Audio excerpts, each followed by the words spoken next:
things.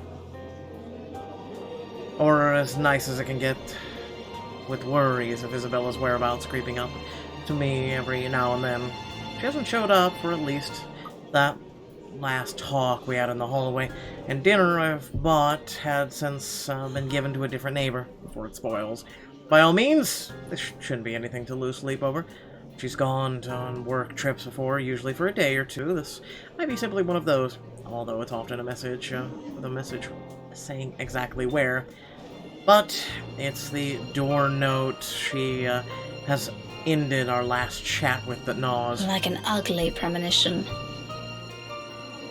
And as expected, just as things start to settle in steady rhythm finally worms its way back into my routine, Thursday morning brings further disturbance to my now calm waters, with the little ceremony, though, still enough to ripple through everything.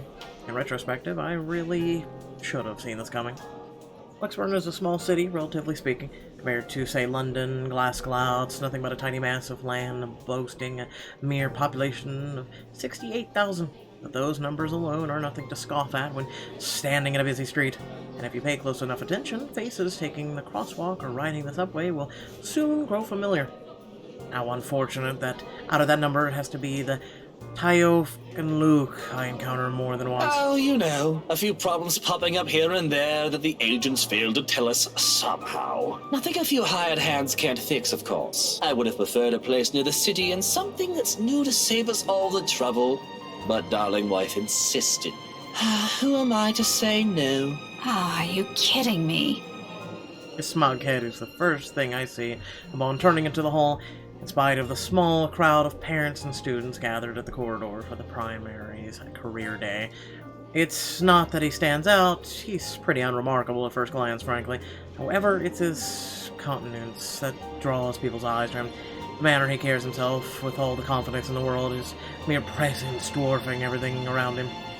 I'm willing to make a bet he's also enjoying the attention it garners him, especially the ones coming from the women. What an ass. Single glance at him, and I know immediately that one way or another, if we ever come to bumping each other again, my day will effectively be ruined in some capacity. He also exudes that air, that sort where it makes you want to run him over with a lorry and pass it off as an unfortunate accident. With him, it's either you want to punch him or let yourself be charmed. There's no in-between. I'll gladly do the honor of the former myself, but alas, there are people around us. Now I'm stuck with having to face one of the two. I shouldn't have volunteered. At the time, helping out sounded like a good idea. I have no classes left until after lunch. I could have opted to stay at the teacher's lounge and work on my lessons plans, but that means being left alone with our deputy head and his chatter. He's a good man, but crivens, he can talk anyone's ears off. So the moment an opportunity rose, I jumped on it. It's a simple task to boot. Just deliver a whole box of materials with a few posters for the event, maybe stay around to assist if the time will allow it. And I just wasn't expecting him to show up here. Out of the frying pan and into the fire. Had I known, I would have stayed and suffered through the deputy impromptu speeches about his life crisis instead. But what's done is done. Going back is always out of the question. How unexpectedly heavy the load I'm carrying is. And I'd hate to lug this for a trip back just because my pride can't take another second of interaction with this guy. He's insufferable, alright, but I've had my fair share of dealings with the teens of more or less the same temperament. All considerably younger than him, and they listen. If he wants to be difficult like last time, so be it, but he can bet his sorry English ass I'm not standing down. Left with no other choice, I brace myself and suck in a breath, mustering every bit of patience I have as I step into the hall. My grip on the box tightens when I pull it closer to me and attempt to assume a low-key air as I amble towards the room.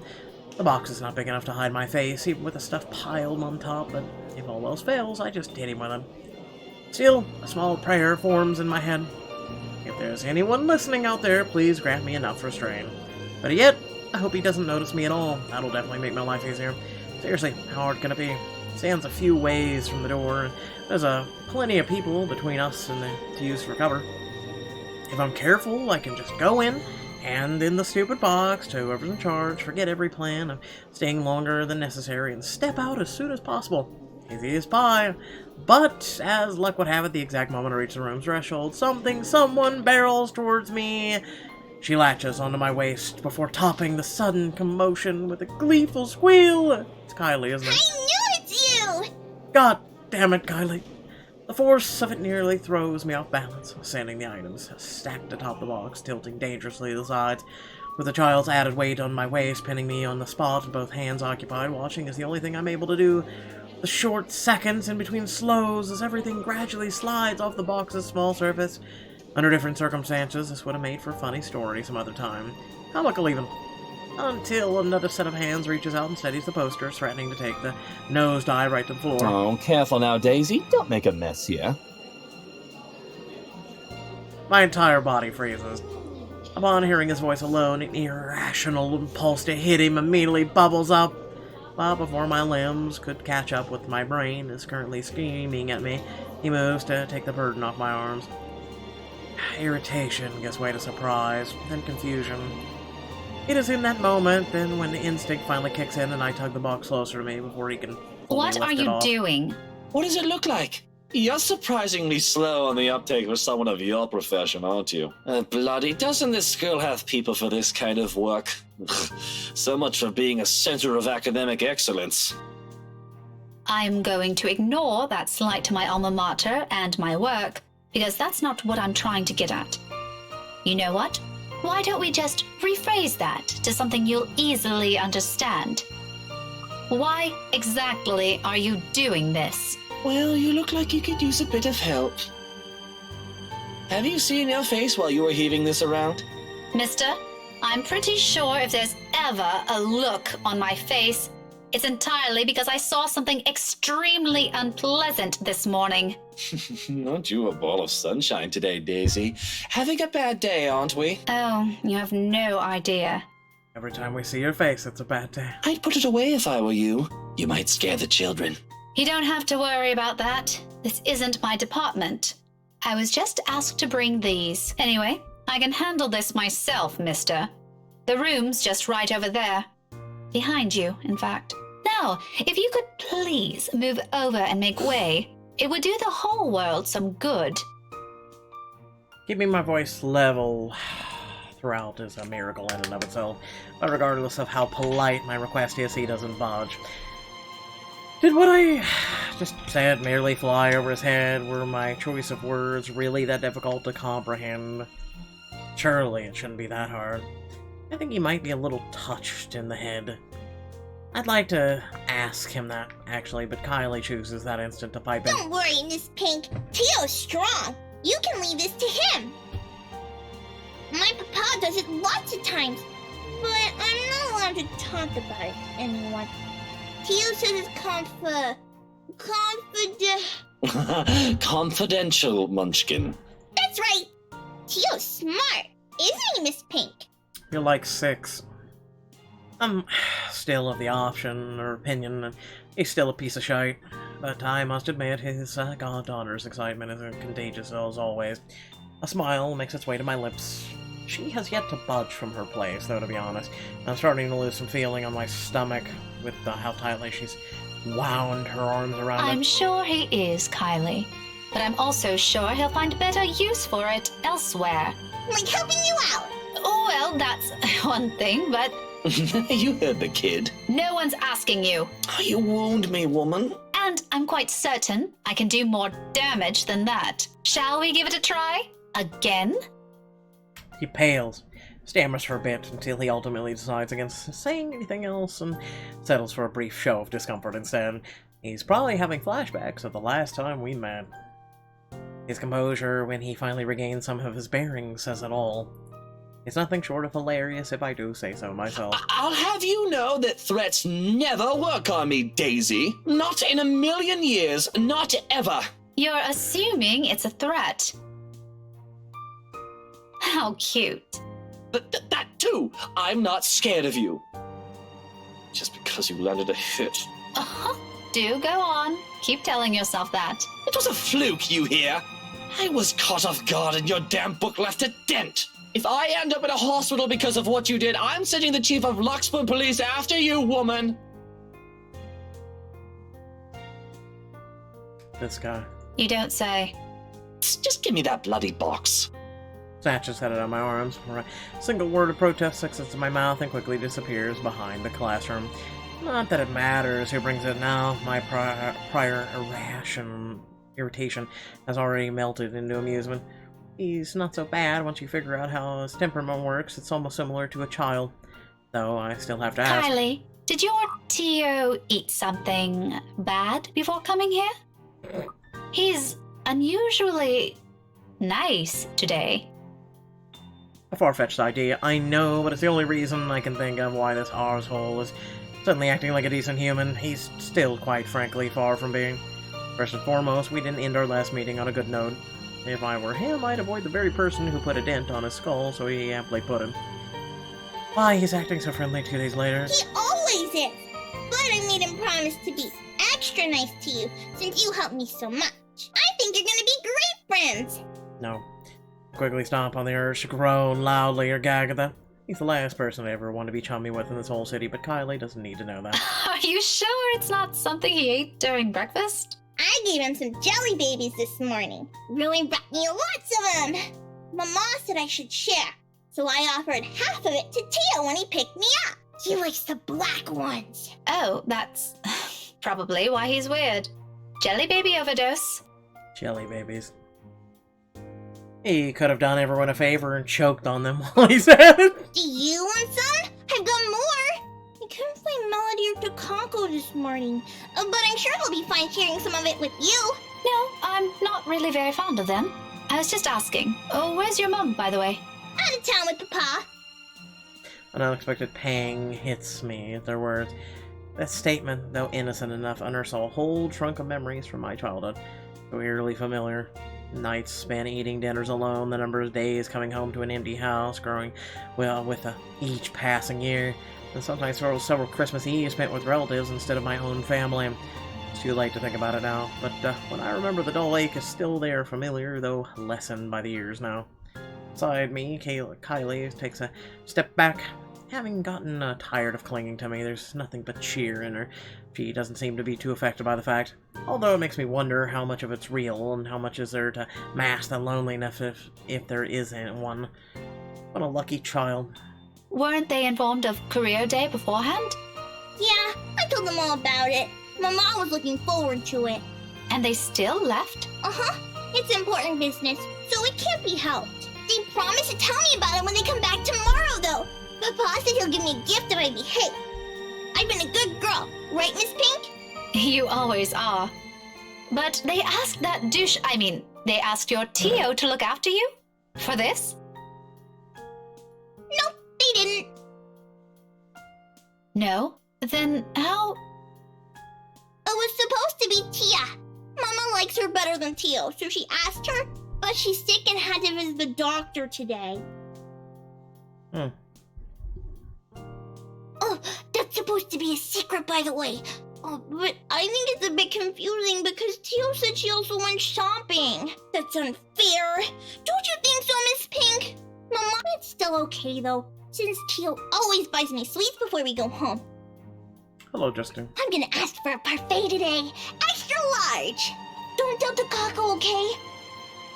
Listen to her like this, it's easy to get a picture of where Kylie's fondness for the guy comes from. She's far from a demanding child unless unless you've made a promise of some sort. She never forgets those. She'll make friends with anyone, wherever she is. Buy her a few things, and Viola, you're settled. I wonder she's so attached to the man. The douche probably showers her with gifts whenever he can. I can't say if the sentiment's the same for the latter, however. He doesn't seem the type, and probably just does it for the sake of getting some peace and quiet whenever he's with the girl. Classic But technique. before that, I'm gonna show him to everyone first. It's gonna be great. No one else has a gazillionaire fairy godfather. Also, when I grow up, I'm gonna be exactly like him and marry someone really handsome, like Tia did. That way, I can be awesome too. There's some sort of misguided logic in there, but that I'd like to correct. But before I can say my piece, douchebag steps in, fresh out of the commotion from the classroom behind us, and plows into conversation with every subtlety a wrecking ball has. No shite given, despite no one asking for his opinion. Munchkin, sweetie, trust me. You don't have to marry someone for that to happen. I don't? Just do your thing, darling. I'm quite sure you can do great things on your own without lugging around an extra baggage with you. Tia married you? Kylie drops the statement without any sort of preface, and the moment it lands, the douche finds himself grappling with the conversation. Yeah, well, that's true, Munchkin, technically. But it's not the same thing. Yeah, ugh him. Small frown creases the girl's eyebrows as she tries to comprehend her Tio's rather vague explanation. Not surprising either when Luke tenses under the child's questioning gaze. It's familiar. I've seen the same look a great deal of times before. Oh, on Ashton whenever he's trying to say something he can't quite phrase right. Another second passes before the douche moves on and kneeling in front of Kylie and placing both his hands on either sides of her shoulders. Kind is the last word I'd ever use to describe this man, but in this moment, in this minute, there's a smile on his face I can't place tender by all means for someone as obnoxious as him. It's a curious thing to see, if not a bit odd. Listen here, sweetie, Tia was already a great person before she met me. She is? But I don't see her doing anything. She's always at home. Not always, Munchkin. Did you know she's really good at numbers? You're good with them too. You helped me with my homework once. Well, Tia's much, much better than me. She used to do maths with big numbers. Oh, like millions? No, gazillions. And she's really, really good at it. So much so that her dad let her manage anything that had to do with it. That was even before she met me, too. Does that mean she's better than you? Oh, leagues, Munchkin. Way, way better than I'll ever be. For some reason, I don't think he's talking about his wife's mathematical prowess as his voice trails off. In fact, if I had not been paying closer attention, I wouldn't have noticed the change in him. A slight shift in a smile from one that's tender to something wistful, like remembering a memory he had always been fond of, but often kept to himself. And at that fleeting glance of a tiny, insignificant part of the world somehow also shifts. Opinions changing, impressions moving. You know what? Why don't you ask Tia next time you have homework, Okay, next time I'll ask her to help out. See? No need to marry a good-for-nothing bloke. Can I also tell her to not stay at home anymore? Interesting. If Tia's good at it, I'm sure she can help you out too. And Papa. He computes a lot of numbers too. Tia can help him. You go do that. I'm sure she'll love to hear it, Munchkin, even if it's been a while since. Another silence falls from him. Then without missing a beat, he turns Kylie around and lightly pats her shoulder in a gesture to end the conversation right here and there. Probably before he can say other things he's never intended to say, or as a child is not meant to hear. Right, off you go first. I think I saw your friend run off to the other classroom. The one with the pigtails? Go say hi to her. You still have those jelly babies to give her, yes? All right. But wait for me, okay? I've got loads more to show you. They put up my drawing on the bulletin the other day. I'm going to take you there later. I'll be back. Her voice is so annoying. She soon disappears behind the small crowd, none the wiser to sudden change in the moods around her. I think when she was doing the voice acting, she just went too high. She went way too high. She aimed way too high. That and the fact her head literally looks like a bobblehead. Luke straightens as soon as she's gone. The expression on his face grows less kind now that there's no one to reassure. Despite that, a chuckle still escapes me. His head quickly snaps at me, an accusing glare clearing his eyes. Although it's less threatening now, considering what I've just witnessed earlier. Funny how one person's impression of someone can easily change with a minute the details. Why are you laughing like that? Don't mind me. I just saw something surprising today. Don't let it bother you. You know, putting it like that won't make me any less inclined to ask. What is it, woman? If this is another one of your threats, I've already told you it isn't going to work on me. That good teacher act isn't going to fool anyone. What makes you think it has to do with you? I could have just remembered something funny. Not everything in this world revolves around you, mister. I am not daft, Daisy. It's on your face for all the world to see. Now, say it so we can be done with this stupid talk. Nah. I let out another laugh. more to delay than to express any sort of amusement over the matter. In truth, I don't know where to start. One wrong move, one wrong word, I might offend the man. He's childish enough for that, even if what I'm about to say are just mere honest observations.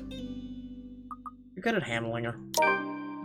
Ah, well, regardless of how he reacts, it's not like it'll have an impact on anything between us. I have no plans of getting too friendly with the man, though he might have some good points.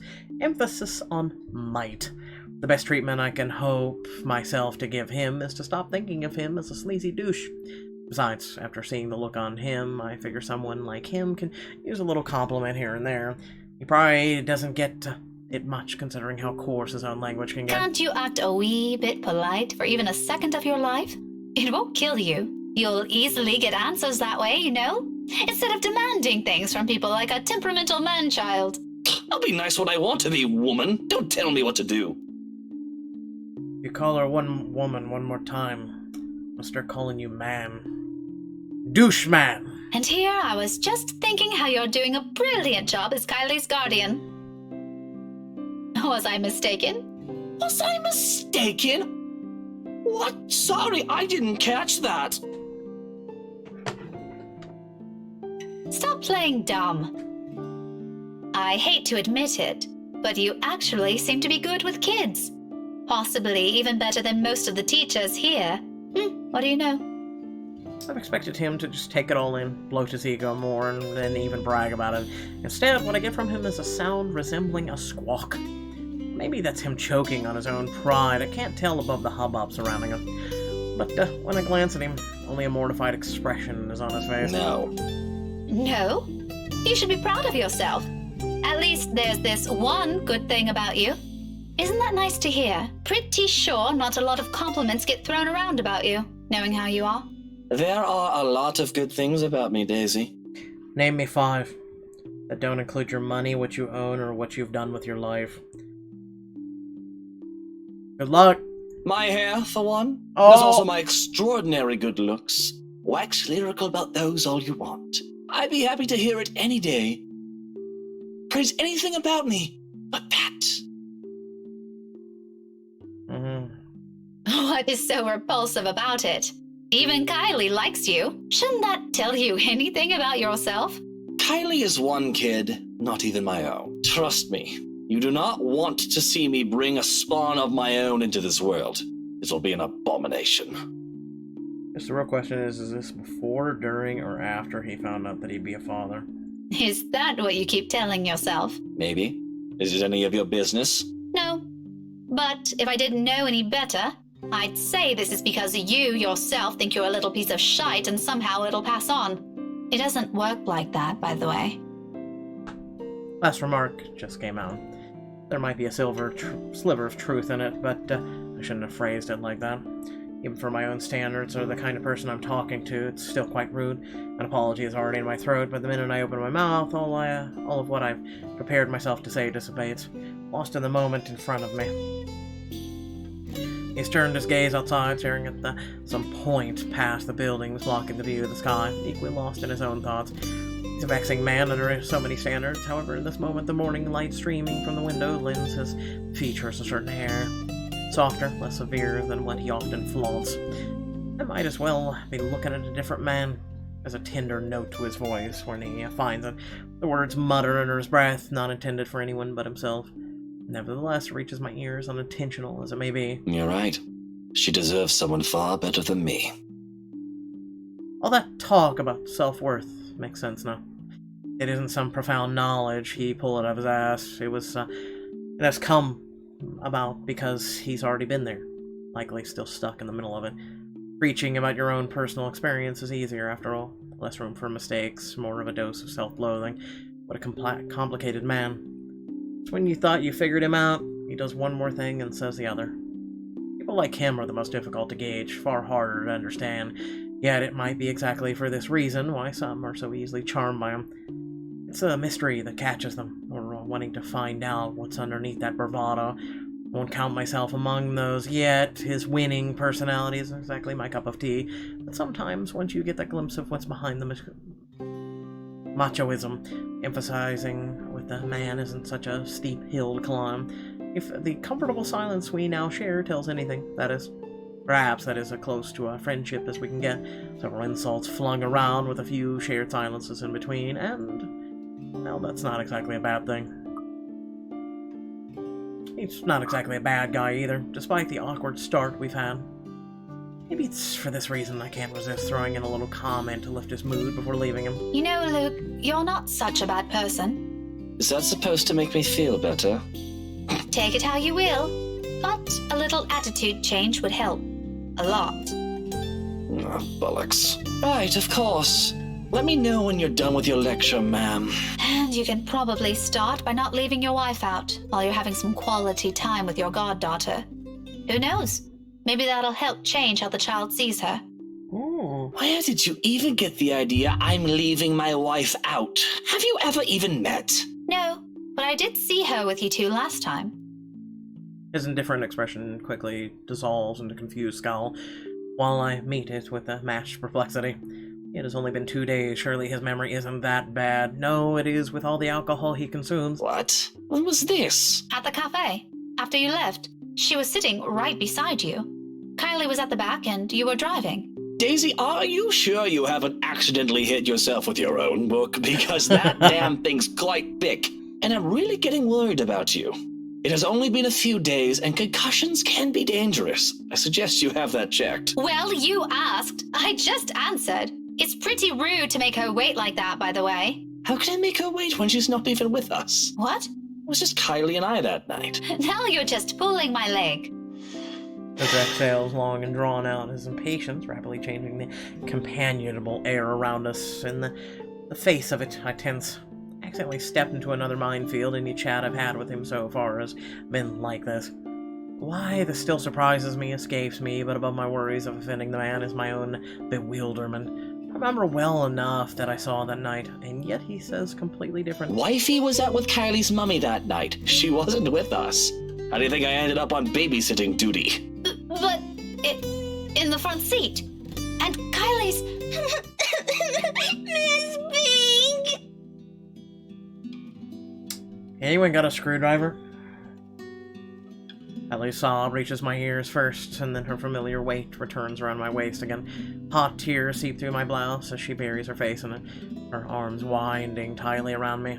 Luke and I briefly exchange worried glances, his own lips shut tight with concern. Her cries are soft enough to not attract much attention. Most of the visitors have been ushered inside the rooms by now anyway. Those that still linger, though, watches our little group with great interest and concern. If I don't get a better handle on the situation, I have a feeling Luke very well may start yelling at everyone soon.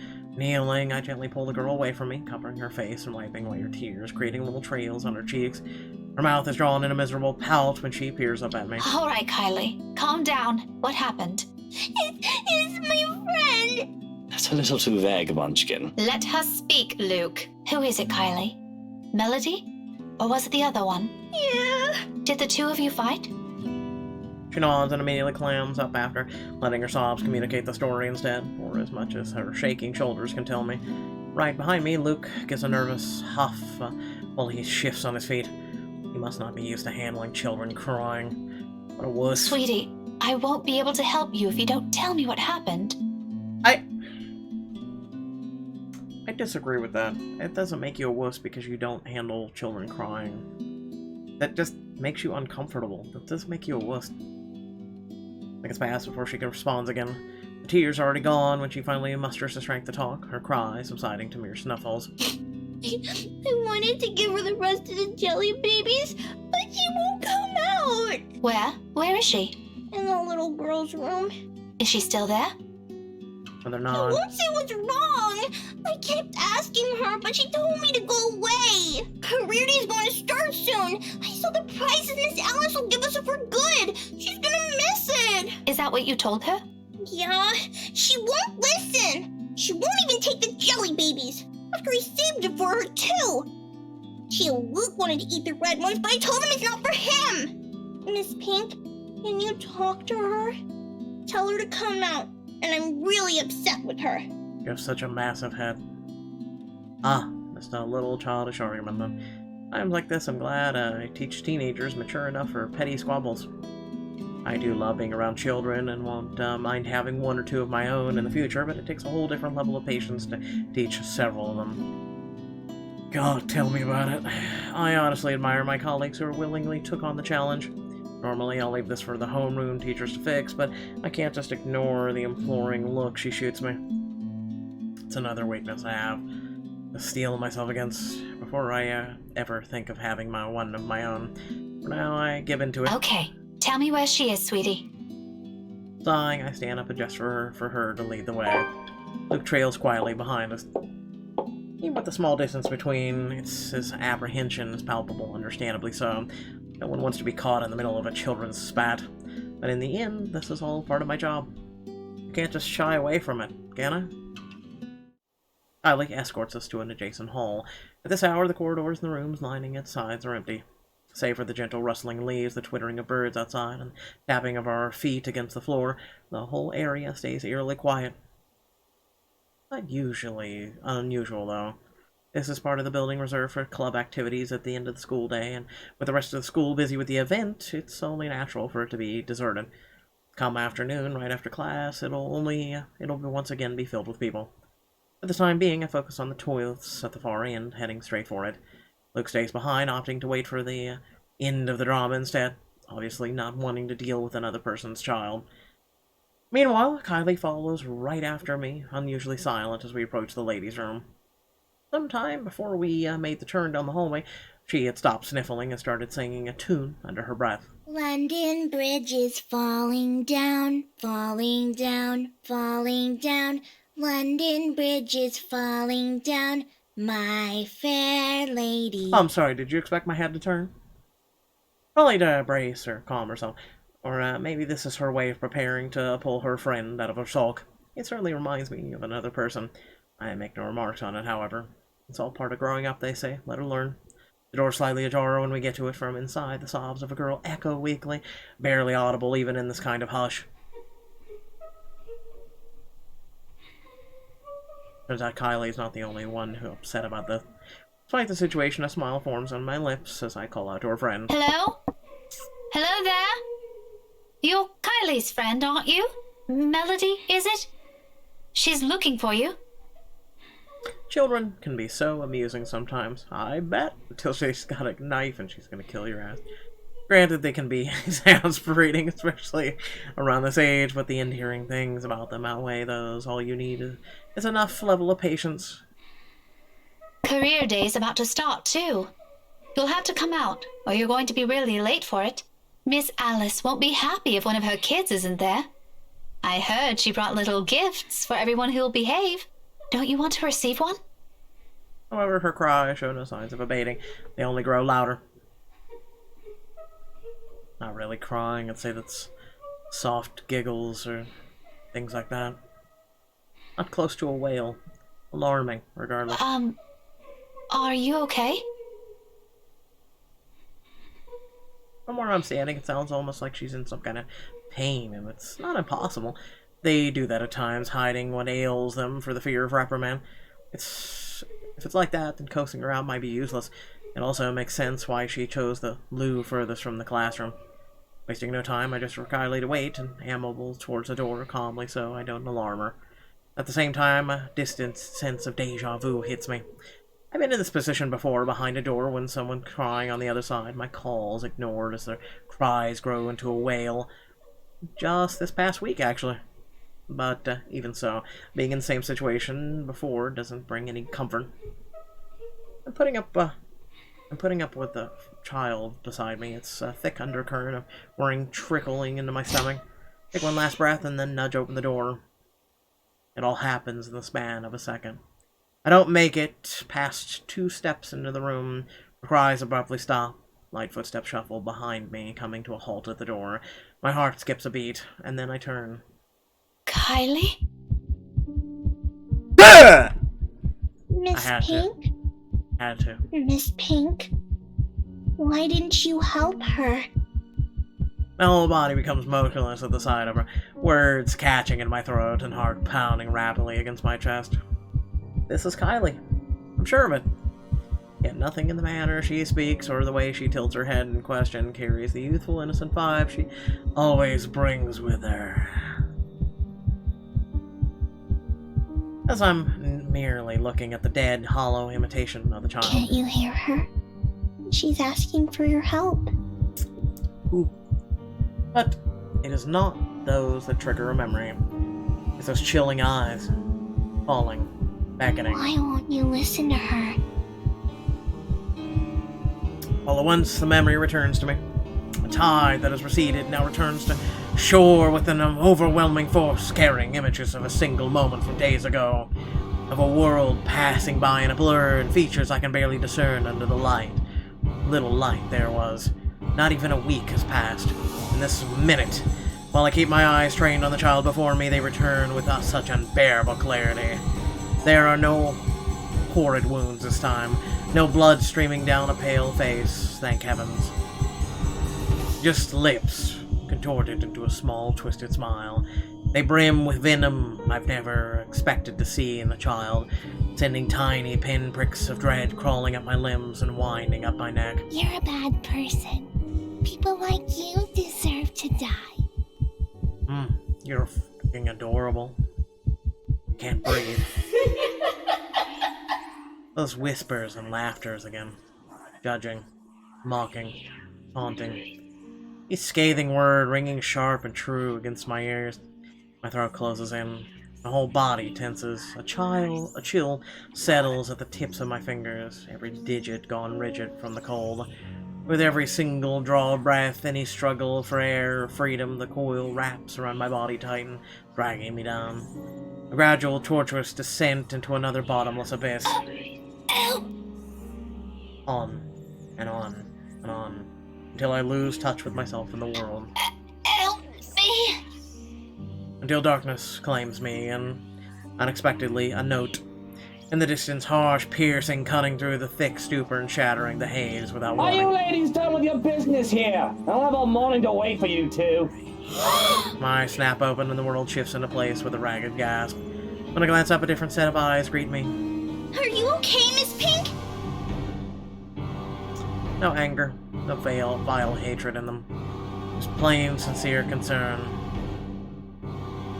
Bit by bit, I become aware of my surroundings and myself as warmth steadily slips back to me. I've reached out for a nearby counter to steady myself at some point. My knuckles have gone white with how rigid my grip on it is. It's over now, yet the tension hasn't left my body. My heart still hammers hard against my chest in erratic rhythm, and my breathing still comes in short, shallow bursts. Before me, Kylie fumbles with her hands, utterly unsure what to do as an adult. And it's in what's probably a laughable state. Did you get sick? I'll call Tio, okay? Just stay here and don't move. No. No need. Just leave me alone. Tio will know how to fix you. Oh, wait, okay? I wish I can speak reassurances to her, but I can't shake it off. The dread is there, twisting at my insides in anticipation of what? I am no longer sure. Pushing myself off the counter, I break off into a run, brushing off the anxious look Kyla gives me when I gently push past her on my way out, or the furrow in Luke's brows when I stumble into him outside. Whatever they both saw in my face, I care not to know. Bloody hell, I don't even understand what's happening anymore. The tremors continue long after the last of my classes have ended. Although none of my students have commented on it, I've got a few sharing anxious glances every time a pen slips from my hand or my shoulders tense whenever called. How unusual it must be for them to see the normally composed Miss Gales become a bundle of nerves. Even the most boisterous ones have given me less grief today. You'd think being on my 4th cup of tea would provide any sort of comfort. Or is this the 5th? Egad, why does counting matter now? The fact that I can't easily shake it off this time should tell me something. Last time this happened, I passed it off as some lapse in my part after having been sick that week before. And it is a natural conclusion. Those are just stories. Centuries-old lore passed by the locals to keep children in line. What place doesn't have those? One of my Da's books even went as far as to describe them as a strong part of Isabella's culture. tree giants, women who fed on unborn children straight from the mother's womb, or hell, there was even one about a demon baby. Old folklore that never had a smidgen of truth in it. Most probably told to scare the natives were there back in the old days. Much like every other one in every other place. The world is more universal than people care to think. But looking at it from where I'm standing now, I'm staring right in the eyes of that woman. After all the things I've been hearing and feeling, perhaps there's really more to that bloody letter than some awful Halloween prank. Perhaps Isabella's right all along. A terrible thing if true. Though that thought doesn't linger long, thankfully. And the ringing of my mobile takes my attention away from it. An unfamiliar name flashes before me once the screen lights up and my brows knit together. Marie McCullough. Staring hard at the screen, I try to remember when I've entered this person on my contact list. Takes a moment, and then it clicks. My eyes zero in on the book lying wide open on my table. Loaned out from the library almost a week ago. I met the woman there by sheer coincidence, a fellow history buff apparently. We were after the same book, but in the end, she'd given it to me under the condition that I call her once I'm done. To be honest, I've completely forgot about it till now, and well, I haven't really taken a peek at it until today. Normally I'd be done with a whole volume of this size a few days after taking it out, about 1 or 2, depending on how busy I am. Finding a chance to sit down and read through it has been more difficult lately than anticipated. One moment, I'm simply grading worksheets, attending a movie premiere the next, and someone's suddenly inviting me out for one of the reason or another. Days later, a friend stops showing up in her flat right after worrying reports pop up on the local news. There simply isn't enough time to breathe and get a grip on things. But you have enough to contemplate all this while, the phone's ringing. I've been flipping through the pages of said book moments ago, though never really reading anything and merely hoping for a distraction. No avail. My phone gives out another ring, and this time I do not hesitate to answer. Marianne? Hello! Here I was starting to wonder if it was a bad time to call. Is it? No, not at all. I dismissed my last class a few minutes ago. I'm pretty much free for the rest of the afternoon, unless something comes up. Is this about last time? The book? Not really.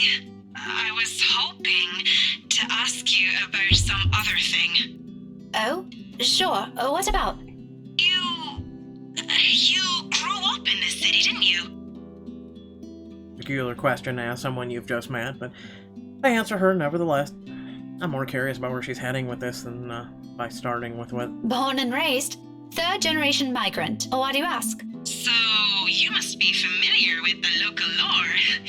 The, stories? Quite. If I'm going to teach about history, I'd like to think I am, yeah? But a family friend would be a better person to ask. If you want, I can contact him for you. No, let's just keep this thing between us, okay? It's nothing too big. Alright, I really don't know how else to put this without sounding a bit crazy. But things have been really, odd. Do you remember the mansion I mentioned back when we met? My current project? In hindsight, I should expect it to lead to this.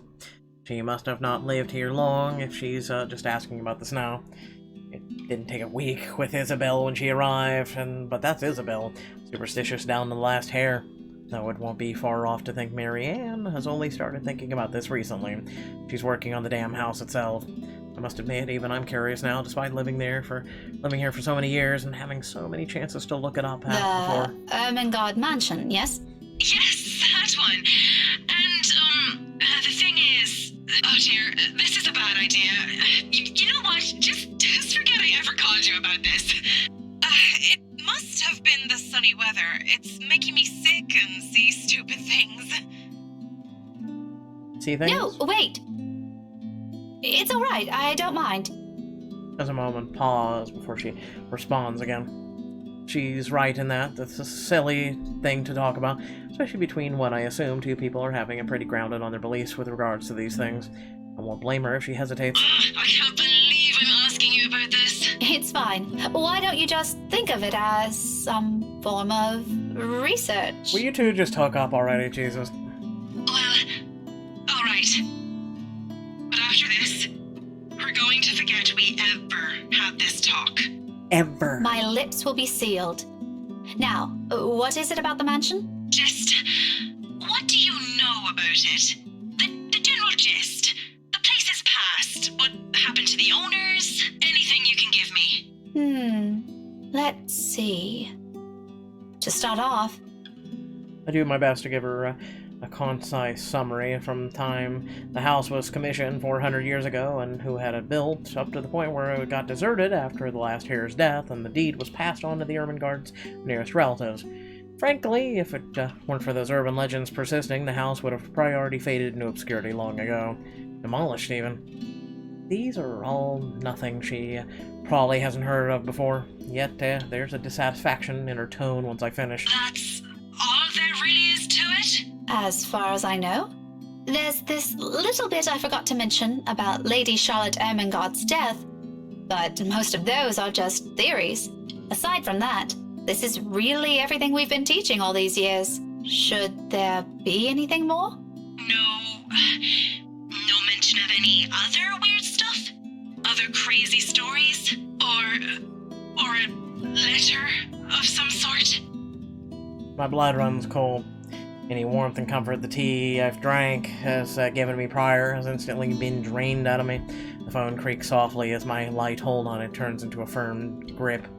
The whole letter bullshit is starting to turn into more of a coincidence. None that I've heard or read of. What does a letter have to do with this? Oh, no. It was just something I came across. Ignore it. Random thoughts, you know? Imagine if all of these people just got together and said, "Yo, you see this letter? It says help me. I'm seeing a spirit." Like, you two? Wow, me three. Woo, all like 8 By of the us. way, I need to run. Thanks for answering my questions. Ends the call abruptly with only a clipped goodbye, leaving my mind heavy with even more thoughts. The mood around my classroom has gone considerably denser in the light of what I've gleaned from the conversation. I don't think Mary Ann's lying about her intent. Her interest is genuine, I'll give her that, but she's left a lot of things out. I get the sense she's only asked because something's happening around her, too, and if she haven't mentioned the letter, I probably wouldn't have made the connection. Just what the hell did we get ourselves into? Of course, there's a lot of confusing details in this. All of these are just assumptions, no concrete conclusion to be formed from what we have, and if we want to find out what we're really dealing with, I think Mary Ann's right. There might be something more to these stories, and absurd as it sounds, the very place that gave us the letter might tell us something beyond what we know. And tomorrow night I have a few hours of that chance at the housewarming party. Totally not an exciting thought since the place is privately owned now. I can't just wander around, but it's enough reason to keep the dread at bay as I step out of the room, ready to put an end to this day. However, all those good vibes disappear in the thin air when I run headfirst into the loop. There's really something in this man. Regardless of how much of my opinion of him has changed over the span of a few hours, he basically blasts through every good impression people have of him, without care or thought. He doesn't even need to open his mouth. His mere presence does it. In all honesty, I think he's the kind of guy only a mother can love. You're still here? Obviously. Who do you think standing in front of you? An ass. Oh, come on, Daisy. You've done better than that. Losing your touch? Luke, I don't have time for this. I'm heading home, and your face is the last thing I want to see before I leave. What do you want? Belatedly, I notice his hand, partly raised and almost poised for a knock. At a slight lift of an eyebrow, he quickly drops it to his side and turns to Kylie. She stands a few steps away from him, holding her hands behind her back and towing at something on the floor with the tip of her shoe. And he proceeds to make a vague gesture at me and the child. He resembles a fish flopping for air with the way he's moving his arms, though I think he's trying to urge her to speak. Munchkin, I thought you wanted to tell her something. You do it, Teal. This wasn't my idea, darling. Don't worry. I won't tell Tia what you told me the other day. And this morning. Luke exhales, rolling his eyes at the ceiling, and maybe praying for the universe to grant him more patience. He knows a losing battle when he sees one. He may act worse than a 5-year-old throwing a tantrum at times, but he's no match for an actual child. Nothing better than being served a dose of his own medicine, Once his frustration has been promptly let out, he points a rude finger at me. I do my best to stare the offending digit down, but I can already hear the demand before it even slips out of his lips. You, come with us. What makes you think I will? Because little Rugrat here is upset and worried, and it's your bloody fault. I've no idea what happened this morning, but if you don't come with us, I won't be hearing the end of it from her. So do me a favor, Daisy, and just be glad I'm inviting you. You are asking for a favor, and you can't be bothered to be polite? I don't know. It's been a really busy day for me. I kind of miss my couch. Daisy, you just say yes. A pause follows, almost too dramatic. Afterwards, his face twists into something between a grimace and a smile. As it happens, he appears like he's in a lot of physical pain. You'd think the man is getting an aneurysm by simply being polite. Please? Tio said it'll be his treat. What? I said no such thing, Munchkin. I only agreed to this because you requested it. I'm under no obligation to feed her. I promise I'll be quiet the next time I visit. Oh, all right, but just one meal, and make it the cheapest. He and Ashton would get along famously on that department. On a different front, the offer for free dinner does sound enticing, however half-heartedly given it is. Mostly because Kylie has wisely put on her puppy eyes, and by the second, I find all the choices slipping away from me. See, Miss Pink? It'll be fun! You don't have to feel sad anymore, okay? Oh, well, My mobile buzzes from my pocket, cutting me mid-sentence, and for a second I'm spared from the act of giving an answer. I'll regret either way. Fishing the gadget out, I wave a hand at him, excuse myself. Disgruntled expression is on Luke's face before I turn away. I'd be lying if I said it didn't amuse me. He's as eager as to be done with this as I am, but what can I do? Checking a message from Ashton shows up. Hey Becca, I'll be around Salem Well this evening. Need to meet someone in the area. I might have to drop by your and Isabella's place after. See you. Just the usual. Unlike what he does to Zachary, Ashton has the decency to let us know when he's dropping by or he's in the area for some business. From the way it's phrased, it sounds to be the latter. Either way, I'm glad he's at least aware of the boundary. Not that Isabella's ever going to let him leave the building unscathed if he ever pulls the same stunt he does with the other man. I cringe to imagine what she'll do to him. Sighing, I slip the gadget back to my pocket. But looking up to see Luke's utter impatience on his face, I now face a different dilemma. The two of them are still waiting. And knowing the kind of person Luke is, this is already a grand gesture of goodwill coming from him. All to please this godchild. His denials aside, it's easy to tell he's really fond of Kylie from his actions alone. I kind of hate to ruin that. Well, Daisy, we're waiting here. On the other hand, there's Ash. His message doesn't exactly imply he's going to wait or he's expecting me to be there, but there are matters I hope to discuss with him in person, to put it simply, housewarming party matters. With inviting Bella out of the question, I only have Zachary and Ashton. Although the former has already made it clear he'll be busy this week, and while Ashton has been my first choice from the start, even if he detests attending gatherings like this. It's company that counts. We can be miserable together. That's part of the problem, isn't it? He hates them, and it's very likely his answer will be a flat no. I'd rather not hear that. If by some miracle he agrees to it, he'll probably be sulking the whole party. Not really a tough choice when you put it like that, but still. A tough choice, but I have to pick one.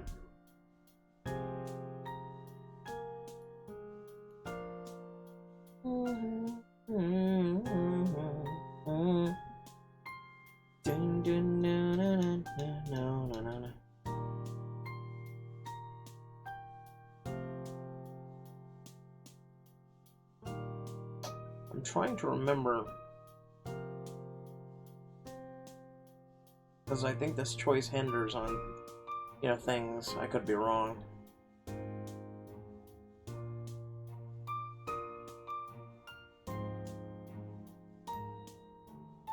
I'll be nice, even though I don't really trust the child. I don't trust the bobblehead. I'll be nice, but only because Kylie asked.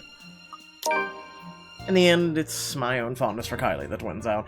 Chances are I'll only have to endure his presence for an hour or so. If it lasts more than that, I can make an excuse, a sudden call from a friend, or things to work on. That doesn't seem so bad when I think of the pros and cons. At best, it'll be a quiet dinner. At worst, it'll be an awkward affair we're both eager to be rid of. I'm leaning more on the latter happening, hoping for the former, of course. Okay, but only because Kylie asked. Kylie's face instantly lights up. For the third time today, she tackles me into a hug before pulling away and dragging me by the hand towards the building's That's exit. alright. I'm sure Tio doesn't mind. He let me pick where we're going to eat. Don't worry, it's just close. Luke follows closely behind, and perhaps out of some desire to keep the dead air away, I can't resist throwing in a quip. Keep your distance. You better not do anything funny, you hear?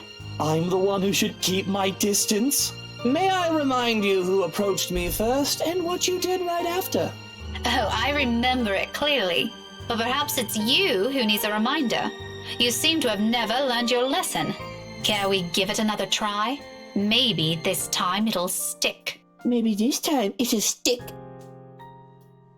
You think you're scary? I'll show you what's scaring. To my surprise, his tone lacks the usual sardonic note in it, and briefly I pause to stare at him. He quickly shuts his mouth right after and walks ahead of us.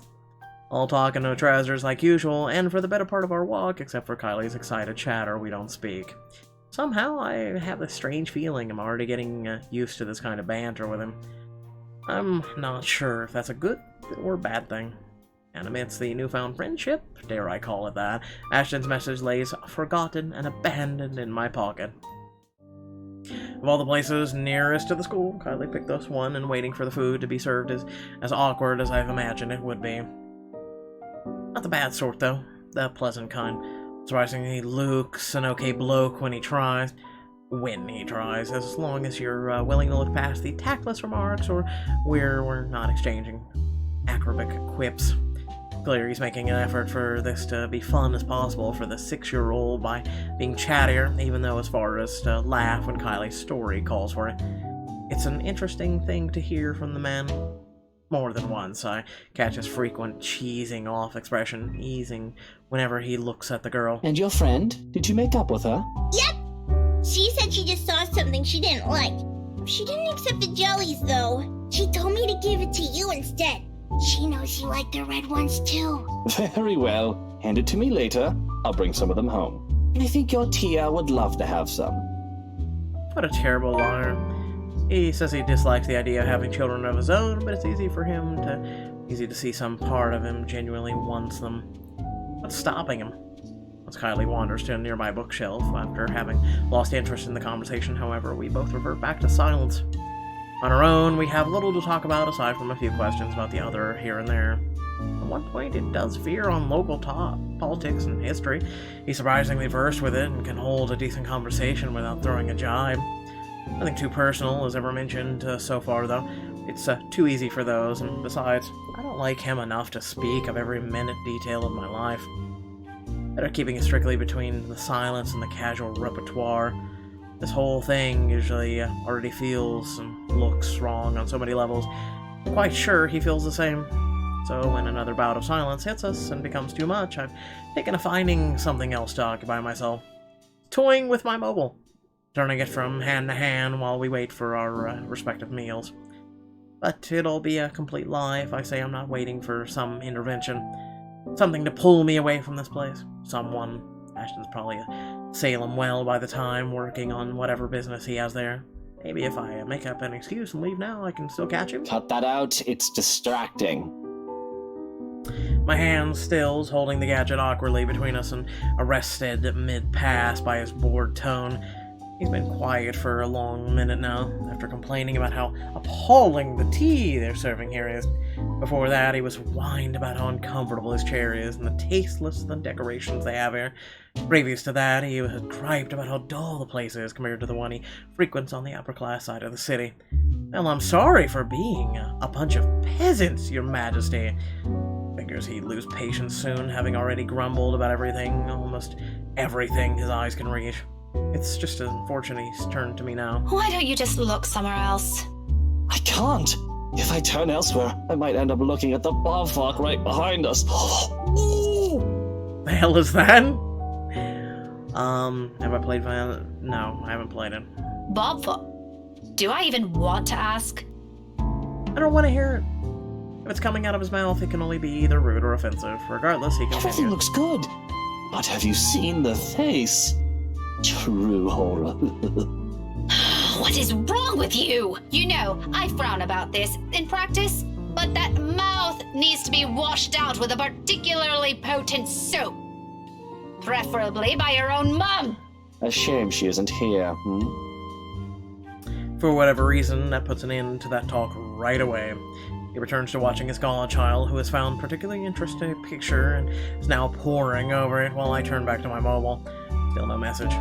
Would it kill him to at least send a message? Check if I were home. Meanwhile, Luke's silence lasts all of 10 seconds. What is it with the damn mobile? Are you on a curfew?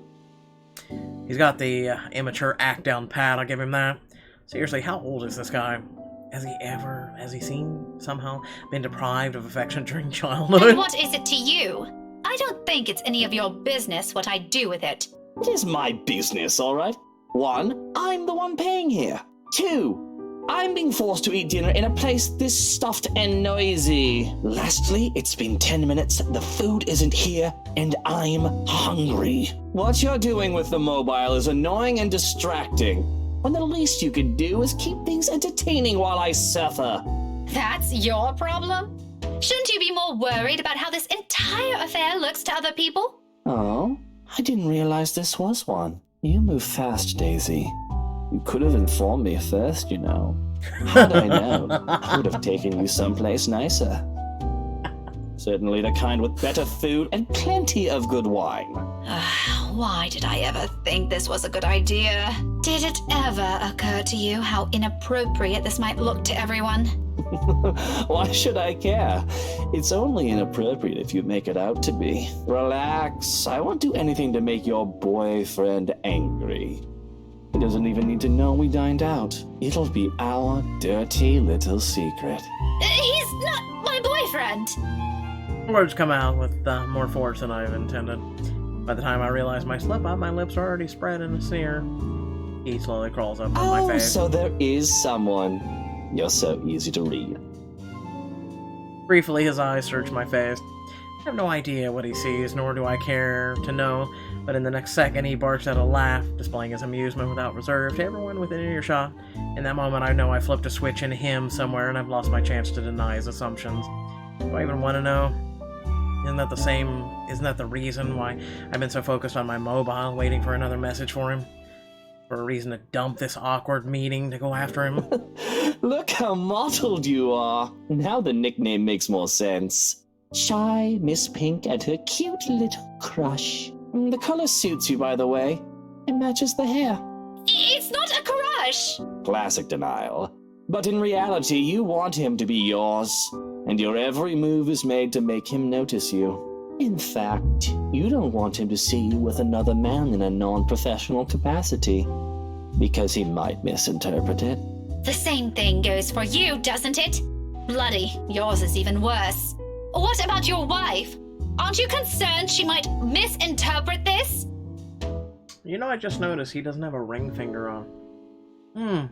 Daisy, just because we tied the knot doesn't mean we have to be joined at the hip at every single opportunity. Don't be ridiculous.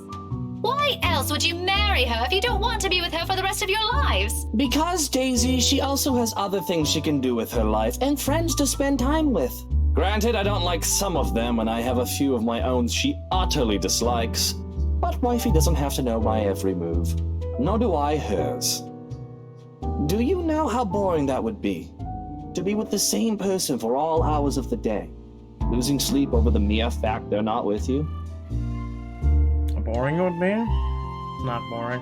While putting everything you have aside to please them, to have your whole world revolve around one person. Aren't you just mistaking that for something else? Unlike you, there are other people here who don't share the same jaded outlook you have. Don't lump everyone together just because it didn't work out for you. And you, my dear, are unexpectedly naive. What's so naive about it? If you love each other, wouldn't you want to always see them, be with them, to have them focus solely on you? Maybe you haven't been loved enough. Oh, it's that kind of thing for you, isn't it? The love is eternal, love is a strong emotion shite. A starry-eyed girl pining for a dashing Prince Charming? What's next? Romantic confessions of love? A grand wedding on the beach? Dozens of spawns running around in some picturesque home in the suburbs? How quaint. Are you also expecting it's going to be sunshine and rainbows after? A happily ever after? Please. What? I never once. And is all of that such a bad thing to hope for? Woman, I've been married for 7 years, and I'm telling you, it's far from what you have in your pretty red head. Your relationship's different than everyone else's. Tell me, how long has this song and dance been going for you and your man? Maybe I am mistaken. Putting my eyes from him is all I managed to do. What does his mere 7 years have compared to the 17 I've had with Ash? It's laughable he thinks about those things are even comparable. You agree with him? Yeah. Ash and I may have never moved past the boundaries of friendship like what I was hoping for years, but what we have isn't something anyone can scoff at. I've always been by his side, enduring everything with him, and I know him better than anyone. No matter what this man, this complete stranger, says, I know there will always be a place for me beside him. And yet... Come on, Daisy, that shouldn't be too hard. 3, 5, 8, 10, 20. His words easily seep into my heart, with like sharp daggers gradually picking apart everything I've ever been assured of. Despite myself, the doubts resurface and my defenses crumble right in front of my eyes. It's no wonder he sees through me. As expected, he ridicules it. A strained, low, and rumbling, a sharp sound striking the air around us, amidst the murmur of people and the soft notes of the music playing over our heads. His shoulders shake and his mirth becomes too much even for him. He reaches up a hand and passes it over his face as if to hold his glee close to his... Bloody bullocks, this is just brilliant! Oh, mother, why do I always keep running into these things? This day couldn't get any better! I think I'm gonna need a stiff drink after this. He dissolves into another peal of laughter, but when it subsides, what he has for me are more words, scathing, each of them. The urge to run from here has never been this strong. Is everything you said how you plan to act, if that man of yours ever ends up with you? Cling to him? Put him on a bloody pedestal? Let him become the center of your universe? Although with how long this seems to be going on, I think you've already done so. Marriage will just be icing on the top. Like some sort of reward for you, isn't it? For being a good, patient, loyal little girl all this time. Never looking at another man. He must have been having a grand time with someone pining over him this long. I'm a little envious, to be honest. Maybe also a little surprised he hasn't suffocated from all your attention yet. Laugh all about it if you want. It's not like you'll ever understand. Luke falls silent. The ridicule him is gone in an instant. His eyes meet mine, sharp and imposing. A challenge, but I hold it against him with the same intensity, because if there's something I won't let his opinion trample on, it's this. What does he know? However, he's the first one who looks away, focusing his eyes backward on where Kylie is, and for a moment I believe I've won, till he draws in a breath and turns back to me. The words he drops next, though hushed, hang heavily in the distance between us. You're right. I won't. But I do know not to mistake love for obsession, woman. They are not the same thing. I agree with that. It rattles. Out of everything he said tonight, this is the one thing that twinges my heart. Maybe it's the manner he delivers it, the lack of conceit in his posture, and the underlying insult in the tone he takes. The remark is not meant to cut, merely to express a simple truth. This time, it's him who holds the gaze against mine. Another unspoken challenge, and I realize that if it happened minutes before, I'd already have an equally searing retort at the tip of my tongue. There's none.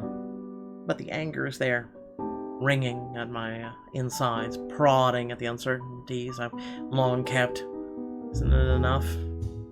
We have the long years we've been together. We have the memories whenever he needs me until other people came in between us. You've always been the one there. The dedication and loyalty should have meant something, shouldn't it? I've always been unsure always been sure of it, and that one day he'll see it for what it is. In spite of that, in this minute, until under this man's scrutiny, my own heart wavers. Now I struggle to find the words.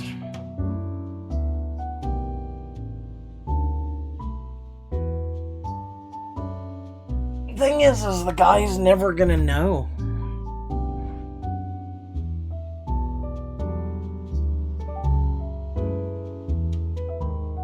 Like, she's sitting there and she's pining, but it may just be one way. And I hate to put it this way, but some guys are completely and utterly ignorant, just like some girls are completely and utterly ignorant that you can have feelings for them, but they don't look at you the same, or they don't realize it, or they don't care, or they don't have the feelings you do.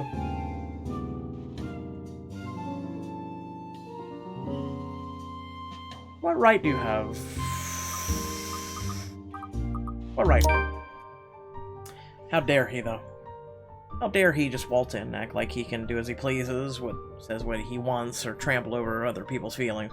He doesn't know anything about me or Ashton. We've only met a few days ago, and yet he acts like we've been acquainted for years. He hasn't even met Ash. How can he say those things about him? The longer I hear his tirade, the more it sounds like he's pulling it out of his ass, and some misguided thinking he's better than anyone in the whole bloody city. What a pompous ballhead. What the hell is that? Normally, I'll ignore people like him. He doesn't deserve a second of my day, but a small voice at the back of my head protests at the idea of simply leaving things here. I refuse to let this go until I've said my piece and defended myself. Those aren't merely months of harboring feelings for someone he's scoffing at.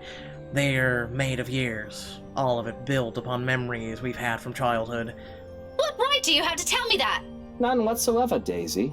But did you assume I haven't seen that before? Those longing looks. The face of someone who wants something but has yet to get it?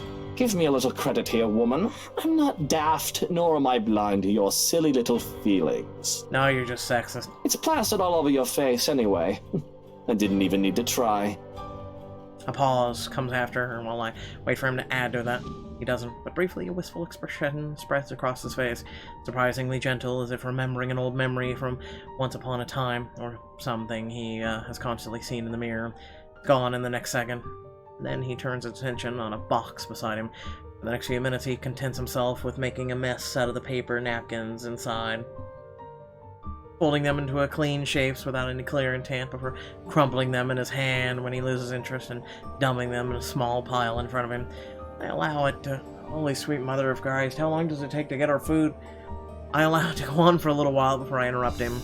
I am not yet done. And somehow that's reason enough for you. Not at all.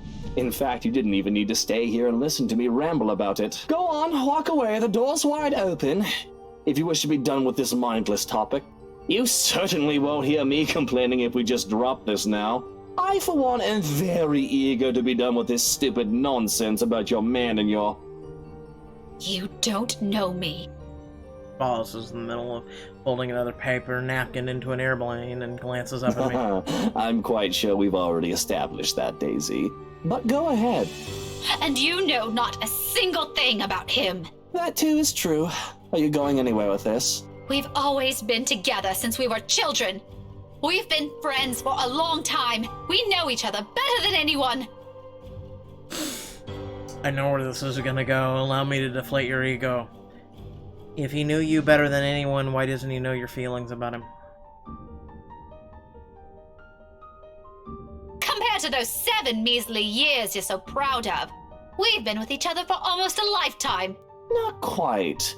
Add a few more years, maybe? It does sound romantic when you put it that way, doesn't it? Not many people get to have someone with them that long. That's what you have going for you, isn't it? Cute years playing hide and seek, going to school together, and sharing lunchboxes. Did he also protect you from bullies? I bet my socks he did. Lucky, I don't even remember anyone from my old neighborhood. Well, except for that one Nancy who spat his drink in my face years ago. You better pray I don't find him. So, you're just going to call it that?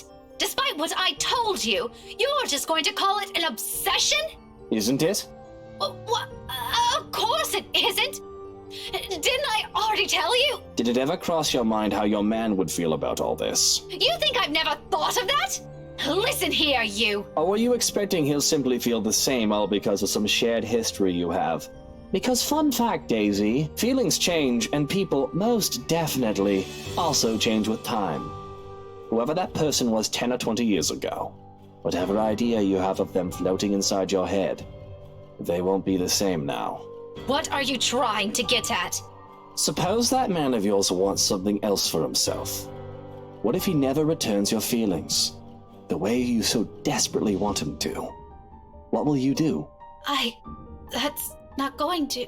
Are you going to beg? Tell him to choose you instead? Or are you going to lash out at the poor woman or man who happened to catch your man's attention? My voice falters. His eyes focus on me. The pieces of paper he's been folding earlier now left forgotten in the space between us, while he waits for my response. However, I can't give him one.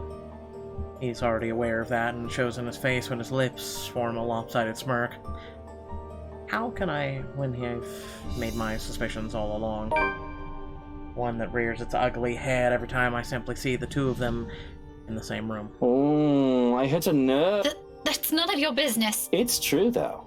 The poor bloke doesn't have any obligation to return your precious feelings, nor can you force him to. That wouldn't be right. If you're just going to mock me, we might as well sew your bloody mouth shut this instant. Now, no need to get violent, but come on, 20 years?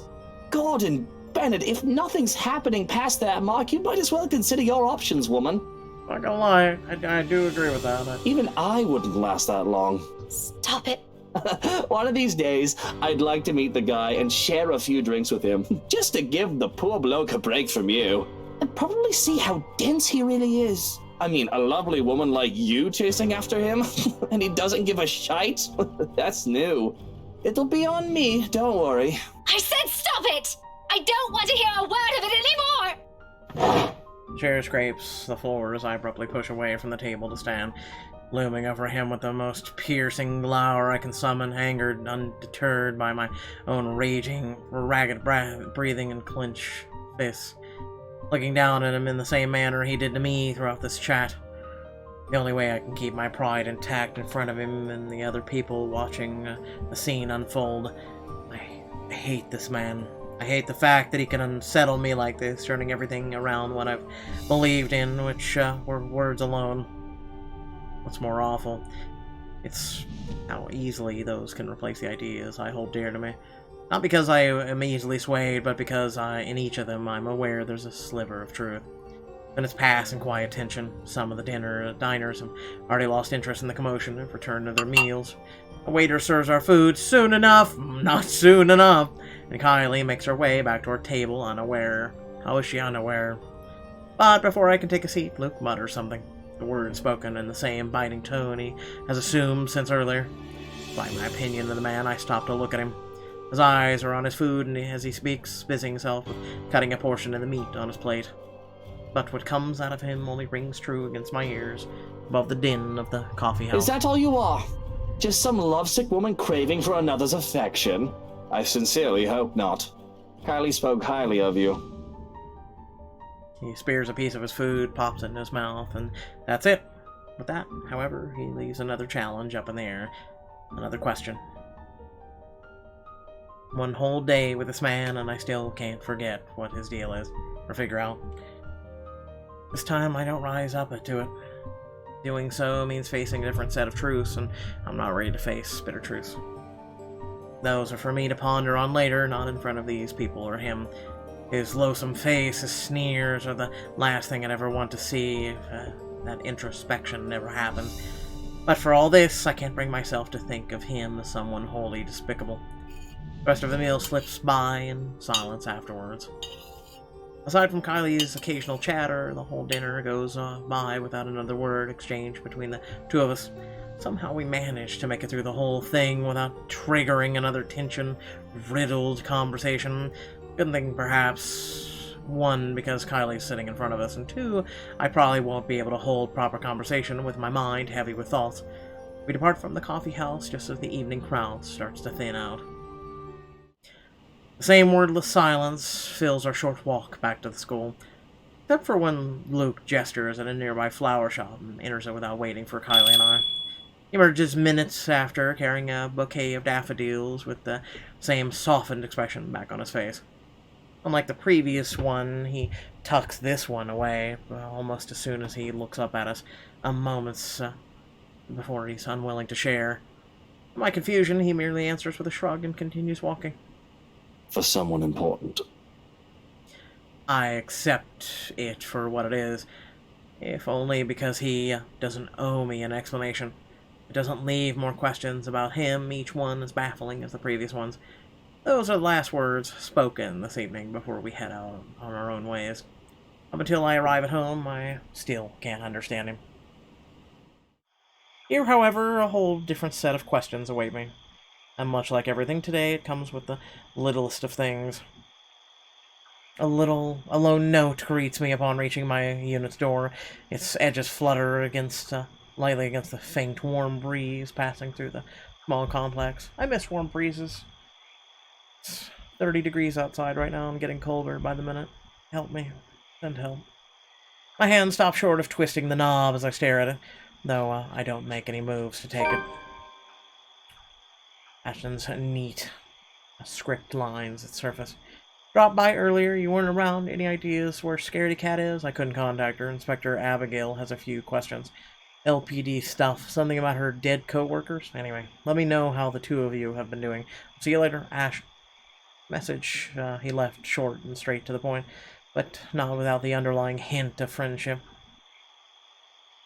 He's looking for Isabella, apparently.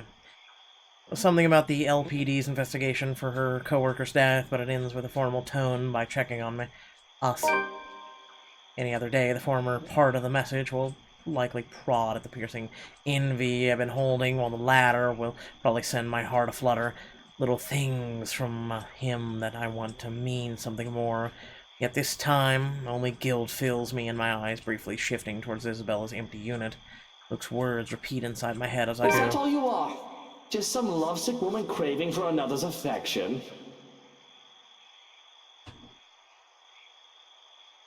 I sincerely hope not. Kylie spoke highly of you. Have I always been like this? Yes, Sakura, you have. The selfish. In truth, I've intended to call Ash after the dinner. If I didn't catch him here, invite him to the party like I planned, there's time. He's probably awake at this around at this hour. And my hands won't move. And perhaps it is for the better. Until I've had the time to think this through, it'll be the best if I distance myself from those I've been clinging tightly to. Find a different perspective and see things for what they are. With a soft sigh, I reach for the note and crumple it under my hand. Knob twists open, and with much ease, when I enter this time. Maybe, after some introspection, it'll be easier. For tomorrow, I have that woman in the mansion to worry about. I'm gonna go potty. I shall be right back. Do contain your excitement while I go potty. Bye!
Apparently my one scarecrow blow over, and the other one's pointed towards the house, looking up at my window. Will you not come out here and pick up my friend? No. No, I won't.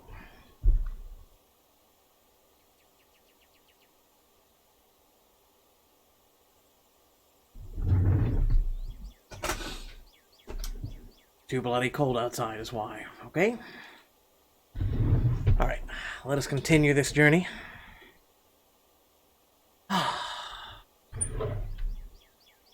The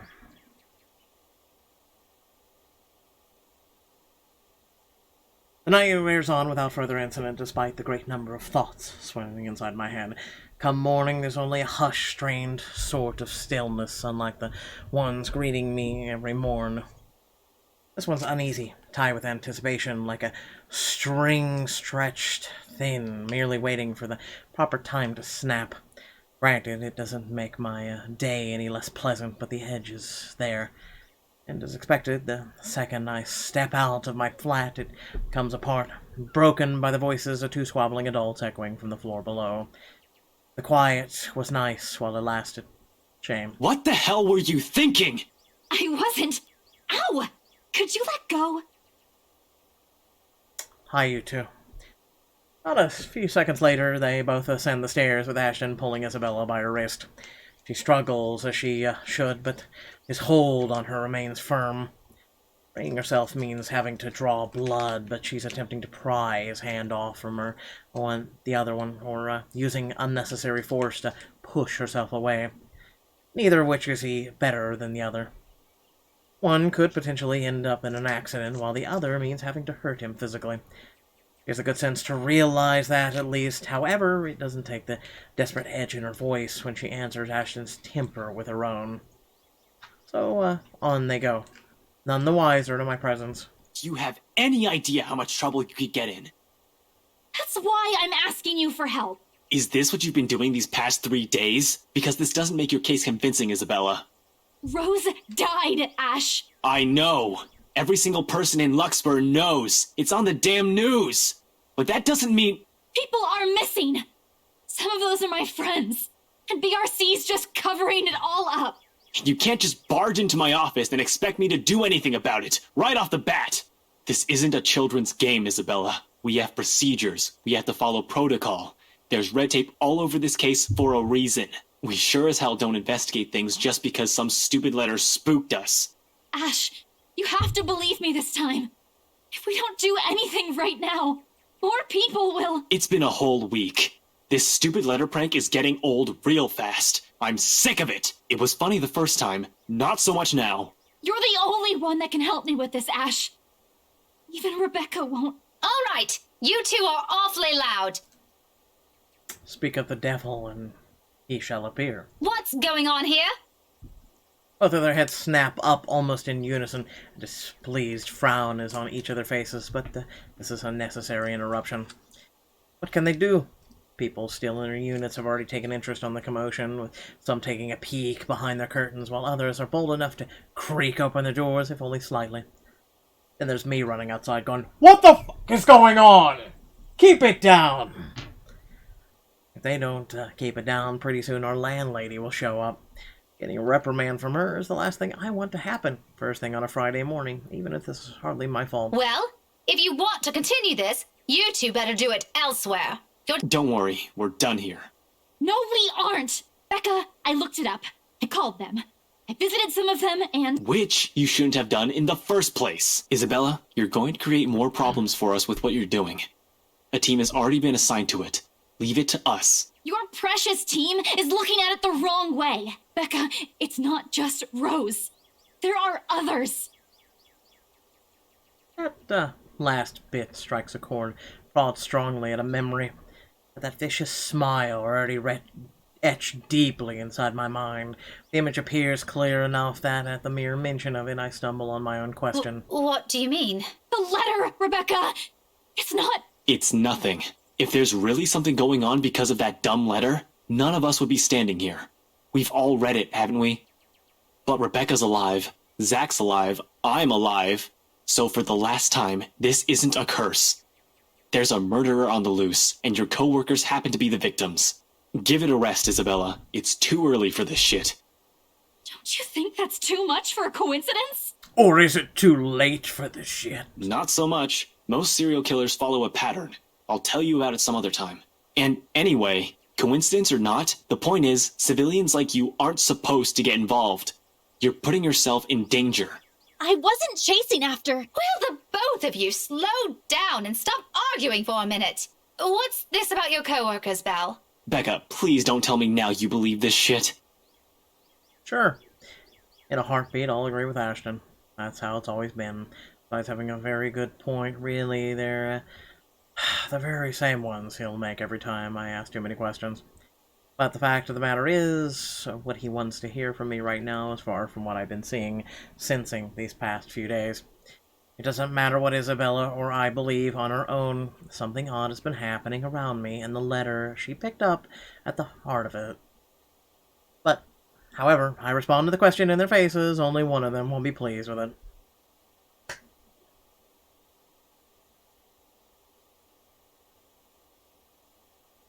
I think the whole point of this is to distance yourself.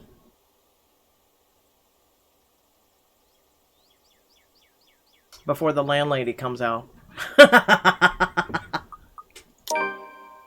Ashton, in particular, won't be too happy to hear it. Imagine the look his face doesn't take too much effort. His entire posture shifts the moment my reluctant shoulders tensing, brows furrowing, eyes gaining a sharp edge.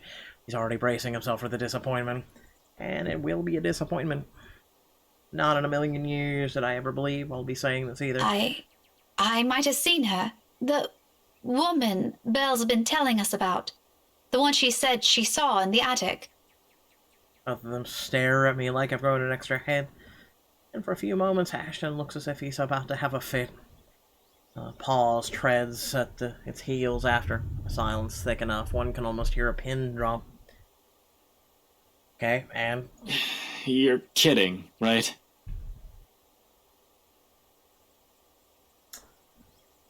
Do I look like a kid? My scarecrow is looking at my window right now. They're coming, Ash. Do I look like I'm joking? Really, Becca? Not funny. Ash, I'm not lying. Why would I lie about this? It's been this way since the film fest. The past few days have been really odd since we read that letter. Or maybe you're all just feeling under the weather. I'm not sick. Don't you think I'd know that by now? The children of the corn are coming because the city cut down their field, but they're Becca, coming. you're starting to sound like Scaredy Cat. Give me a break. Why don't you? I'm sorry. I'm so sorry, you two. Isabella's voice cuts sharply through the conversation, abruptly putting an end to the brewing argument. It's all my fault. This is all my fault. I was only hoping I could fix this before any of you. Before I... Is her I'm sorry eyes for filling dragging with you all into tears? this. Kinda. It looks that way. Yep, it would. She breathes in deeply, steadying, and in that moment something falls behind her eyes as she looks away. I'll fix this. I promise. A quiet resolve. The same one I saw in her that night from 3 days ago. But this time it burns brighter. Even Ashton wavers at its sight when she looks him straight in the eyes, gaze unflinching. Gradually his grip on her wrist loosens. Belle, there's nothing to fix. The problem is... Just this once, Ash. Her voice, though small and lacking any force, stops him.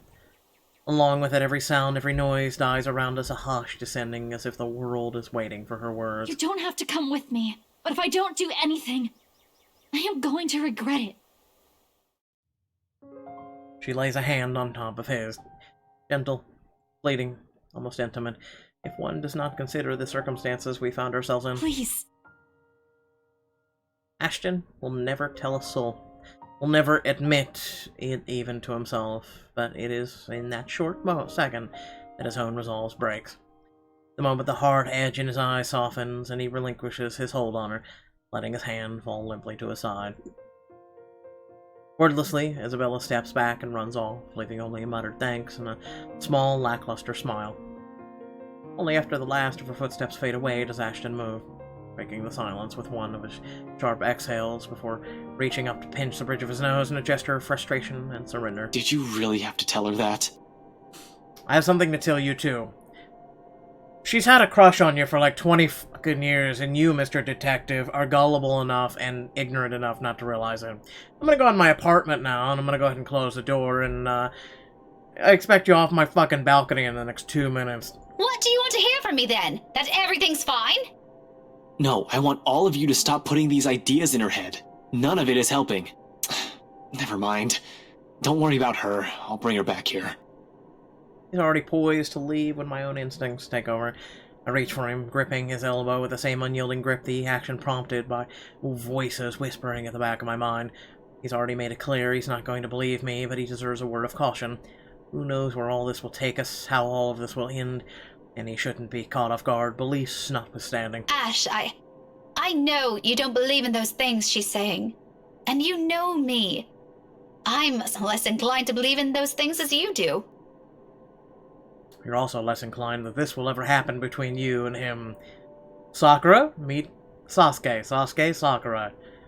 And where's Naruto? But I've seen something. He's over there in Unit 215. Playing Fortnite. There's something strange going on here. You don't have to buy it. If you don't want to listen to me, fine. But please, try to hear her out. It's bad enough that Isabella goes off like this without telling anyone. I'm just worried something might happen to her if she keeps at it. Talk to her, okay? As if she trusts me enough for that. Doesn't the fact that she approached you first about this, instead of... Regards to trust granted implicitly, never spoken, sometimes too big, too fragile to last. He falls silent for a long moment as he turns it over in his mind. In the end, all he manages to offer is a small nod before he departs and a promise to at least listen to her without teasing her the jibes. A favor for me, but the least he could do for her. This is as much as I can do for him as well until I've understood what's happening myself. Just confess your fucking thoughts, you thought! Anyway... Hopefully there will this all started and will provide answers I'm looking for. Except the whole thing's off to a bad start, and all of a sudden, whatever Isabella claims dwelling in the mansion becomes the least of my concerns. Of all the cabbies in Luxburn, I have the chance upon the superstitious one. Still not as bad as finding out your car's starter refuses to crank on when it still was working this morning, yes. But it's equally as frustrating when you're forced to walk the rest of the way. Got the smallest violin in the world right here. All because the driver got spooked.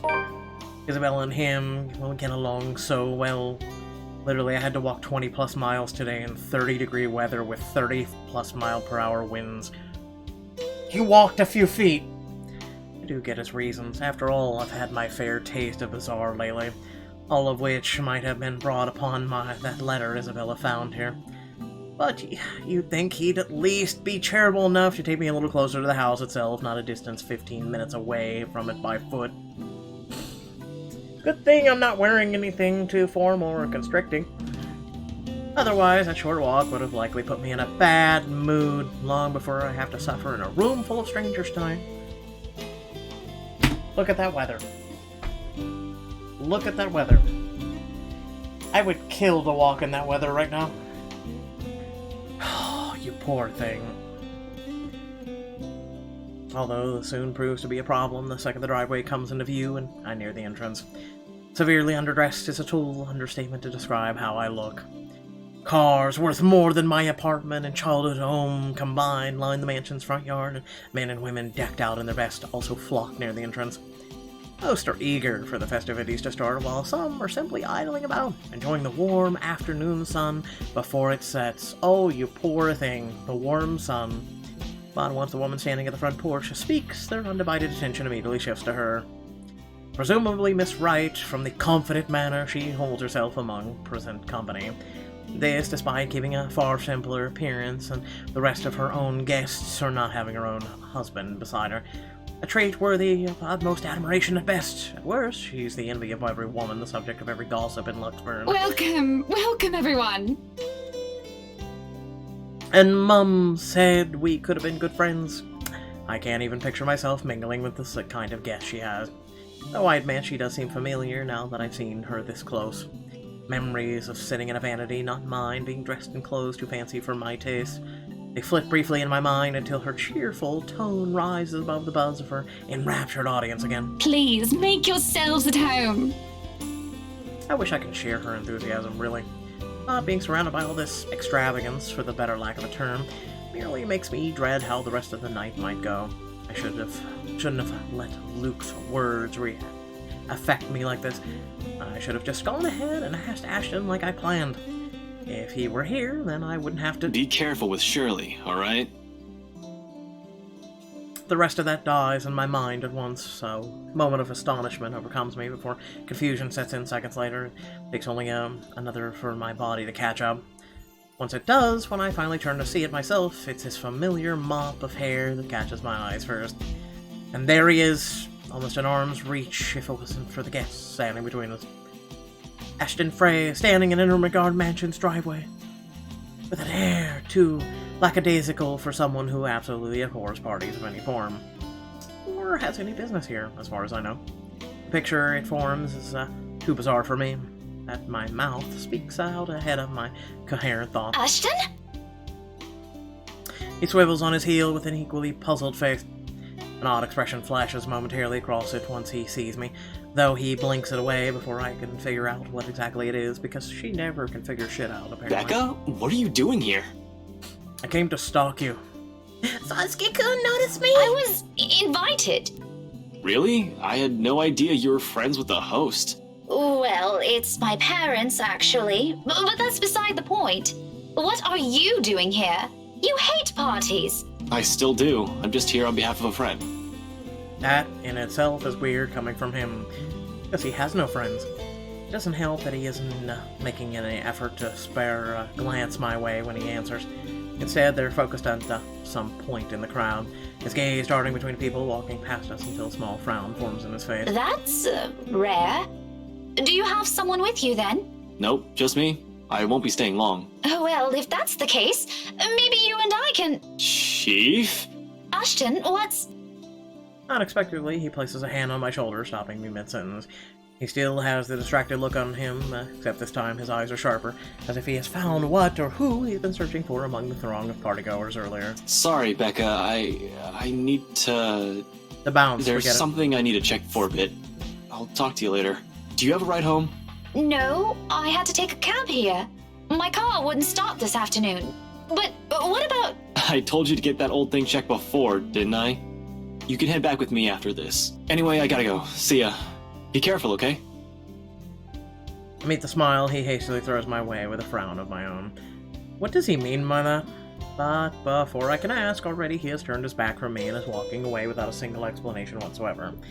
In some desperate effort, I try to catch up to him, if only to know what warranted the sudden departure and his odd warning at the end. Hey, be careful! About what Only for my attempts to be interrupted by a muffled ringing from my pocket. Mum's cheerful voice greets me as soon as I answer. Yes, I'm at the party already, Mom. Yes, I'll say hi to her if I can. Conversation itself doesn't last long. Just a simple hello to remind her to enjoy the party and to send their regards to their old student. But when the call ends and I look up, Ashton's already nowhere in sight. With a sigh and admittedly a little disappointment, I tuck my mobile back into my pocket and head inside. And with the familiar company, however coincidental this meeting is, this is, however, shaping up to be a terrible evening. The party hits full swing an hour later. The host's opening remarks given, still no sign of her husband, the poor woman and the guests promptly fed, the band shifts the melody to a livelier tune. Soon laughter and the rhythmic tapping of shoes fill the room, all in accordance to the lifting strains of music. It seems fun, I admit. Fascinating at certain moments, the flurry of dancers making the music their own, almost like with no care in the world. If I weren't so indisposed, I'd have joined the crowd for a song or two. There's a lack of invitations anywhere, plenty of them, in fact, with some asking more than once. It's only my stubborn refusal that prevents me from joining them. And I can. Every single nod is all it'll take. An evening would have been far more enjoyable for me. But pride in my own silly hopes, the thought of being seen with one of them by him curbs that, as much as I hate to admit it. Why? Because doing so also means outright acknowledging the douche's whole claims. That he has to be the one to tell me that still sends my blood boiling. I would have preferred someone more agreeable, less of an arse. It's a hard truth to swallow, especially when the very person at the center of it makes denial difficult. Can't even spare me a minute of his attention or a single glance at me the whole evening. Hell, Zachary might have even spoken more words to me. The big guy's busy covering the event to boot. But at least he manages to slip in a conversation or two between takes, or a small wave of his hand when he passes by. What's Ashton's excuse? He's been flitting in and out of sight the whole time. One moment he's hanging around a small group, and another he's hovering around the string band. Just a second ago he's wolfing down some deviled eggs by the buffet table, a glass of wine in hand. The next thing I know he's gone. If I didn't know any better, I'd say he doesn't want to be with any of his friends. Is it because his boss is here? What's the big deal about that? Never bothered him before. I swear, the next person who asks, I'm dancing the night away with. Ashton can go fuck himself. You won't do it. You won't do it. You don't got the gold nuggets to do it. You would catch his eye a lot better if you wore nicer clothes, don't you think? Her voice almost makes me jump, too focused on the gobshite wandering around the ballroom and my own annoyance to notice. If she's heard any of my profanities I've mumbled or taken any notice of my discomfort, she makes no comment on it, merely greeting me with a smile, and then I turn my attention to her. Miss Hannah Wright gives off a whole different air when she's not speaking to an audience. Homely, a bit too friendly for my liking, but I guess that comes from being raised in such an environment and having to deal with pompous, snooty people. Though I suppose nothing has really changed from years ago. I remember her carrying herself in the same manner during the one and only visit. Does she remember any of that? I wouldn't be surprised if she doesn't. It has taken me a while myself. She probably met a lot of people like that little Becky through the years. I might have already forgotten about me or my parents. People like her thrive on connections after all. Nevertheless, I return her smile, awkward and stiff as it may be. Don't worry, not just rich and snooty people. It's content creators too. Unless you go to like TwitchCon, YouTube, conventions, shit like that, they do not give a shit about other creators at all. Didn't realize the housewarming was going to be this fancy. I would have gone with a nice dress if I knew. It's like Jacksepticeye or Markiplier giving a shit about me. I don't fucking exist. I ain't on their radar. Oh, you're fine, dearie. It's only really the parvenu, those who climb, that come to these parties all dolled up. You get to go to a party. You have to network with them. Give them a little business card. Quite the black-haired beauty, isn't he? Makes me want to realize who she's talking about. Well, Ashton walks by again in closer proximity than any of the other times he's done so far this evening, and still without a look of an acknowledgement our way, though, even if Miss Wright speaks loud enough to catch the attention of anyone within earshot. Who, Ash? You know, you really shouldn't have turned down those offers. She ain't wrong. If I wasn't married, I'd happily go dancing with those young men. But you said a name. Ash. That's the exquisite lad you've been looking at all this time. I don't know him, and I'm the one hosting this party. That must mean you know each other. Is he your boyfriend, then? Because that would explain those rejections. Oof. This isn't the first time someone has made that assumption. Almost every student I've had in the past did. My coworkers, more often than not, assume he is. A few of my neighbors also think we're an item. Not that Ashton has ever reacted to those. He's been quite indifferent about it, in fact. Still, the heat of a blush creeps up on my cheeks, a denial ready, despite wanting it to happen so badly myself. What? No, that's ridiculous. He isn't my boyfriend. Such a violent reaction. A simple no would have sufficed. Why do women cross their arms like this? Which seemingly makes their boobies bigger. I know.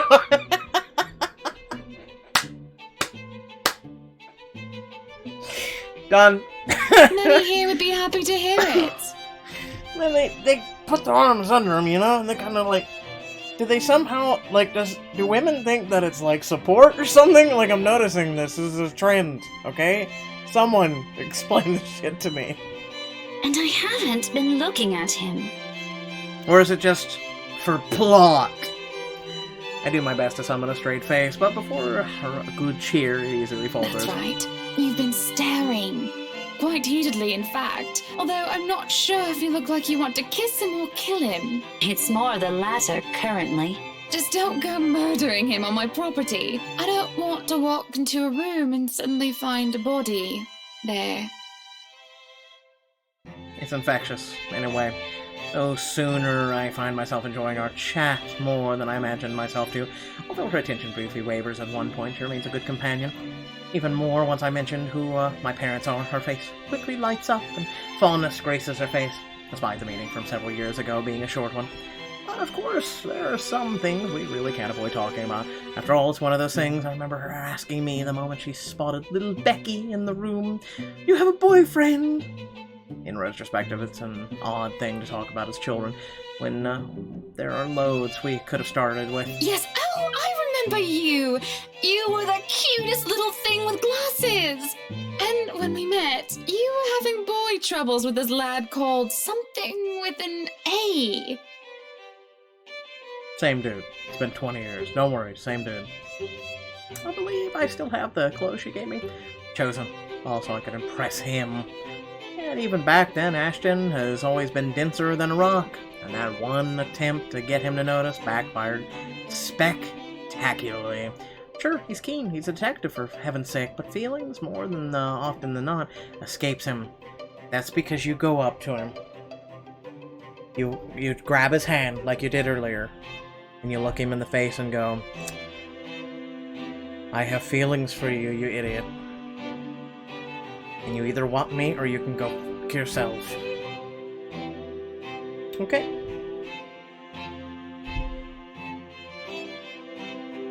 What was it again? Aaron, Alan, Adele, Albert, Alexander, Andrew? Which makes this whole talk all the more embarrassing. And the more names she lists off, the more my discomfort grows, until she smile turns into a grimace. What will she think of me? Here she is, married to a man she probably loves at all I'm stuck in the same place, yearning for the same person. Ashton! Ash!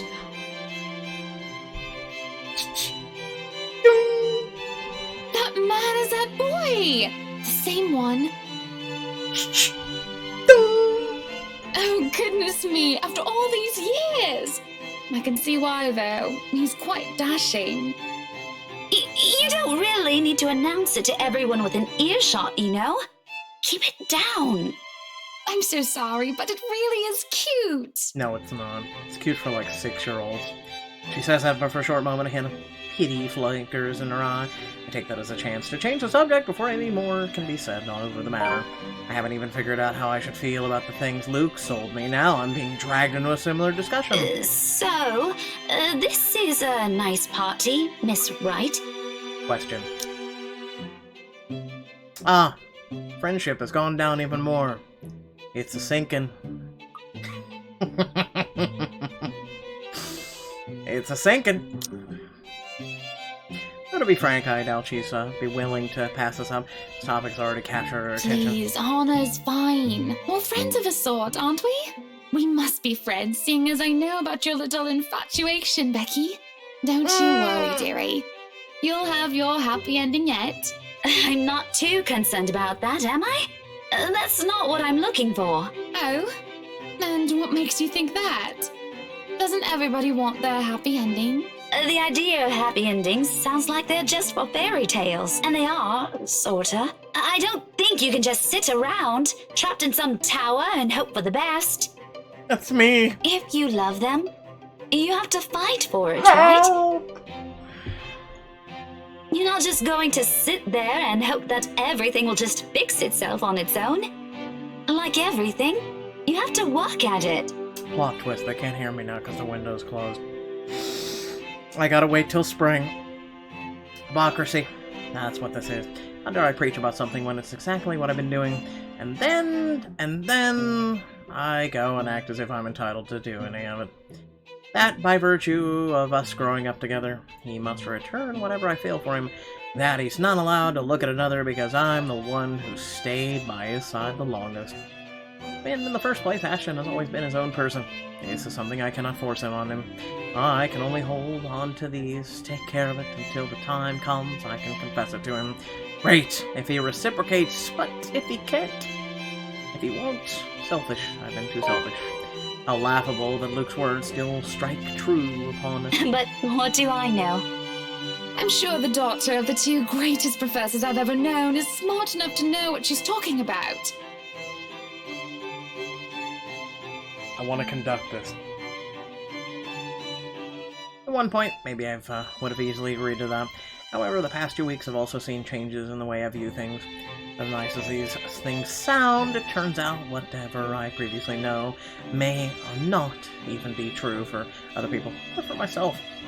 It is sobering and almost funny how things I might have said with much certainty before now has the doubts mudding each of them. But there will be time to mull about these later, because when a hush suddenly descends into the room, a whole different issue rears.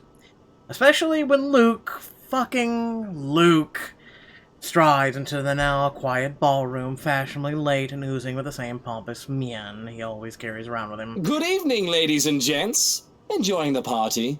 I hope I'm not too late in welcoming you all to the right mansion. For long, Hannah leaves my side to join him, and it doesn't take a genius to piece it all together. Welcome, one and all, to our humble abode. Tonight, if you have yet to find yourself in your roles, you are all ladies and lords of the court of your king and queen, if you would excuse my presumptuousness. So enjoy the feast that has been laid out for your senses, as we only allowed the best to be served. Enjoy the rest of your night, everyone. God, I hate rich people. His attitude, the manner he carries himself around people, his unfamiliarity with that part of the city. Of course, I should have known, although I'm partly at fault here. Tabloids and the gossip columns have never been really my thing. I should have also expected that wherever Luke can write is some sort of drama will sure follow. He seems the kind of person who revels in it, figures it'll be him on his own when he's not asking for it. It happens amidst a round of applause and hoots. The people begin lagging behind the crowd they've gathered. Does not catch on until the cheers turn into several scandalous gasps. I am pregnant with your little bastard. You promised me you'll take responsibility. Question, what have you done with your hair? Like, how did you get it to go from normal and, like, decent to, like, rolling it like it's tentacles in hentai? God damn it, Luke. I finally got you to talk to me after months of silence, and you do this to me! What do you mean you're pregnant with? Luke, is this true? Lies and slander, woman! Security! Johans, take her out of here before she makes an even bigger fool of herself! No, you do not do this to me! I was so ready to leave my stupid oaf of a husband. I told you to leave that damn wife of yours. Look at her! Does she look like she wants a baby? Does she look like she could take care of a baby? Motion doesn't go further, despite the drunk woman appearing like she has plenty more venom to spill. In a little while, security shows up, escorting her around. Apparently she's the chief inspector's wife, too. As if this whole thing can't get any more f***ed up than it already is. What a mess. But the damage has been done and beyond repercussions this'll bring. I'm more worried about Hannah. Maybe Luke, too, in part. I've seen the man that hides behind his self-importance, and it is someone who cares for the person who stands beside him. No matter how questionable that is now. After all, no anger is worse than that of a scorned woman. And Hannah, well, as refined and well-mannered as she is in front of her guest, I'm not sure if she'll be all too willing to tolerate this. Her party, her home, her husband, and that woman has just dared to walk all over it.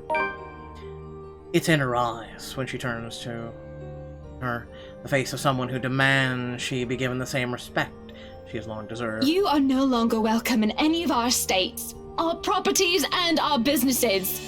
And we will no longer patronize yours. Now, escort the girl and make sure she isn't standing even an inch within our grounds. Why does it almost look like she wants to kill her? and it's outrage a strange sight to witness after the smiles and the grace she has carried herself with through the entirety of the party. Like this, her eyes burning bright with fury. I don't doubt she can do much more. Ruin the scandalous woman, if need be. Shaming her is already an act of mercy, generous enough, coming from her. You won't show your face to me ever again if you know what is good for you, Rochelle. Take her away. No one protests. Not even the subject of her ire as she is forcibly dragged down.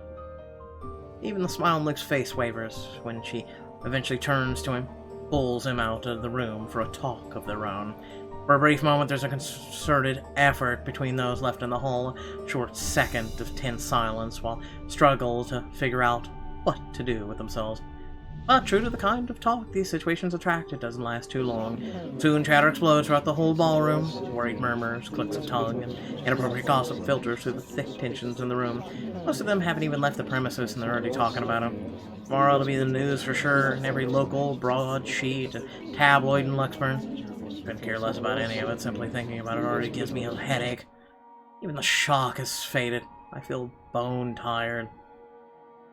I've accomplished nothing of what I've come here for, and apparently Ashton has disappeared sometime during the commotion.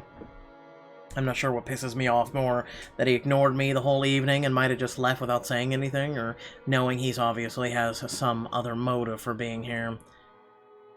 Can he at least just trust his own friends for that? You didn't have to hide it from me. The only relief to be had is this, perhaps. Zachary's comforting smile when he approaches. He appears as disturbed when he stands beside me, fiddling with the buttons on his camera, even though the device is on. Eventful night, huh? You can say that again. It was awful. He pauses for a moment, staring at me intently, and then he laughs, a tired one but filled with humor in spite of what we've witnessed. Let me guess. Ashton. Oh, what makes you think he's my problem? Just a hunch. Down, Justine, down. And, it's all in your face, actually. Why does he have to? I don't understand that man anymore. Like I always say, you should just... Oh, you can bet your ass we're going to have a very long talk. You ain't gonna say shit. I'm not letting him off easy this time. This time. I'm sure he has a good reason. He won't say it, but he likes being around us. Heck, we're probably the only people he likes. He ain't gonna ruin that for something stupid. He can be dense, but he ain't dumb. Sir, I contrarily would like to rebuttal with nope. But that's exactly what I've been telling people. We'll see about that. I just want to go home. Are you done here? Nah, sorry. I can't until the party ends. It's all right. I'll just take a cab or something. I'll see you later, Zachary. Before removing myself from the room, I lay a comforting hand on his arm and lead it among these people. And then I am gone, more than ready to end this disastrous night as early as possible. Question, why has no one picked Zachary as a love interest? Seriously! Big strapping man like that, he's gentle, protective, like open-minded. Why the fuck are we saying...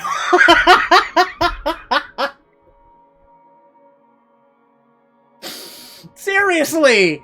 The girls all go for Ash. Aw, Mr. Dick. And yet... Zachary's over here. Nah, we ain't got shit, dog. Me and you, we just need to group up, need to get a home together. We'll get some cats. Get some cats, unless you're a dog person. You can have your dogs, I'll have my cats. And we'll just chill the fuck out. We'll maybe, you know, squad stream, or maybe, you know, like, hang out, play some video games or some shit. You know, it'll be a bromance. Ladies will be shipping it for years. As it turns out, the night isn't done with me yet.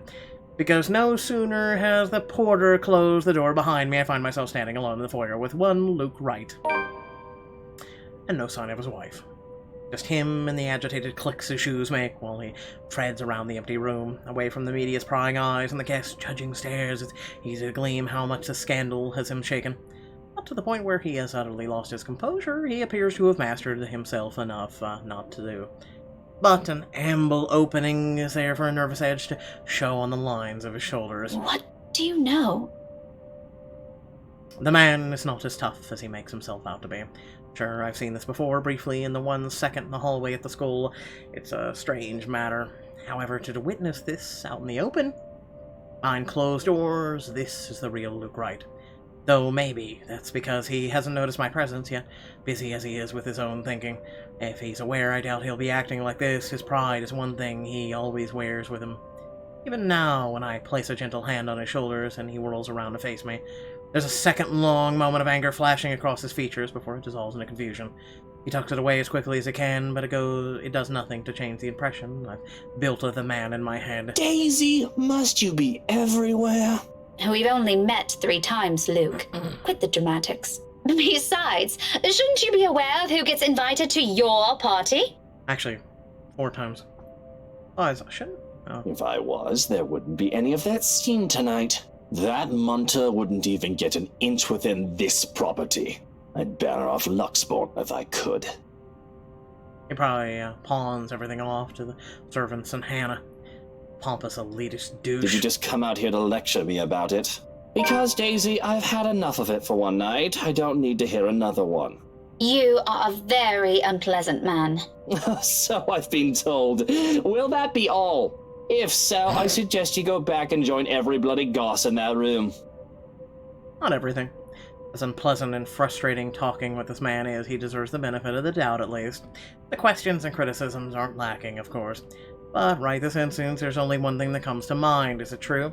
You should be with your wife.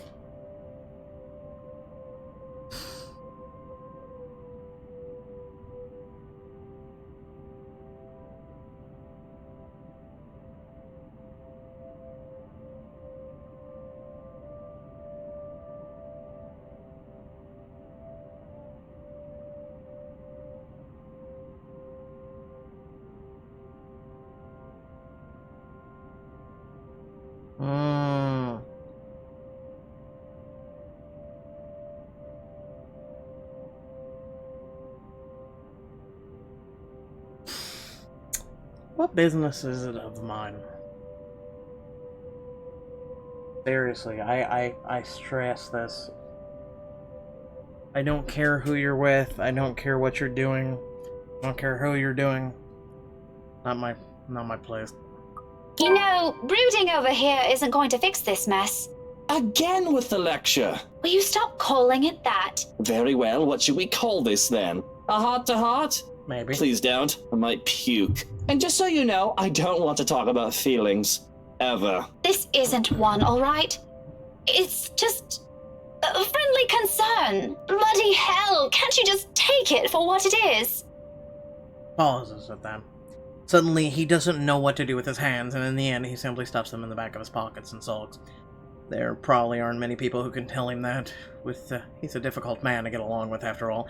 I honestly won't give him a second of my time, and if I didn't see a different side of him. Dealing with him requires more than patience. When the awkwardness passes, mostly coming from him, he merely glances away. The tightness in his shoulders has eased, and when he speaks again, despite his rather rude choice of words, none has any venom in it. Friendly concern, right. While we're at it, I should mention that Hana used to call that viper friend. Now I think she might want to strangle the munter if she sees her again. The hell's a munter? After she's done with me, of course. I doubt she's going to do anything like that. What do you even know about this? Oh, I know enough. You may look like a sleazy douche, and you still are, by the way. It's almost comical how fast his face shifts from a mild disdain to offended, but I don't let it distract me. These things need to be said, and he needs to hear them.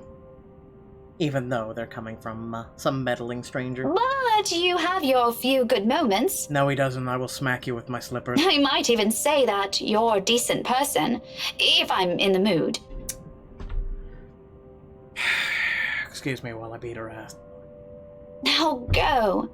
If you really love her, you've got to try and fix this yourself. Maybe tomorrow.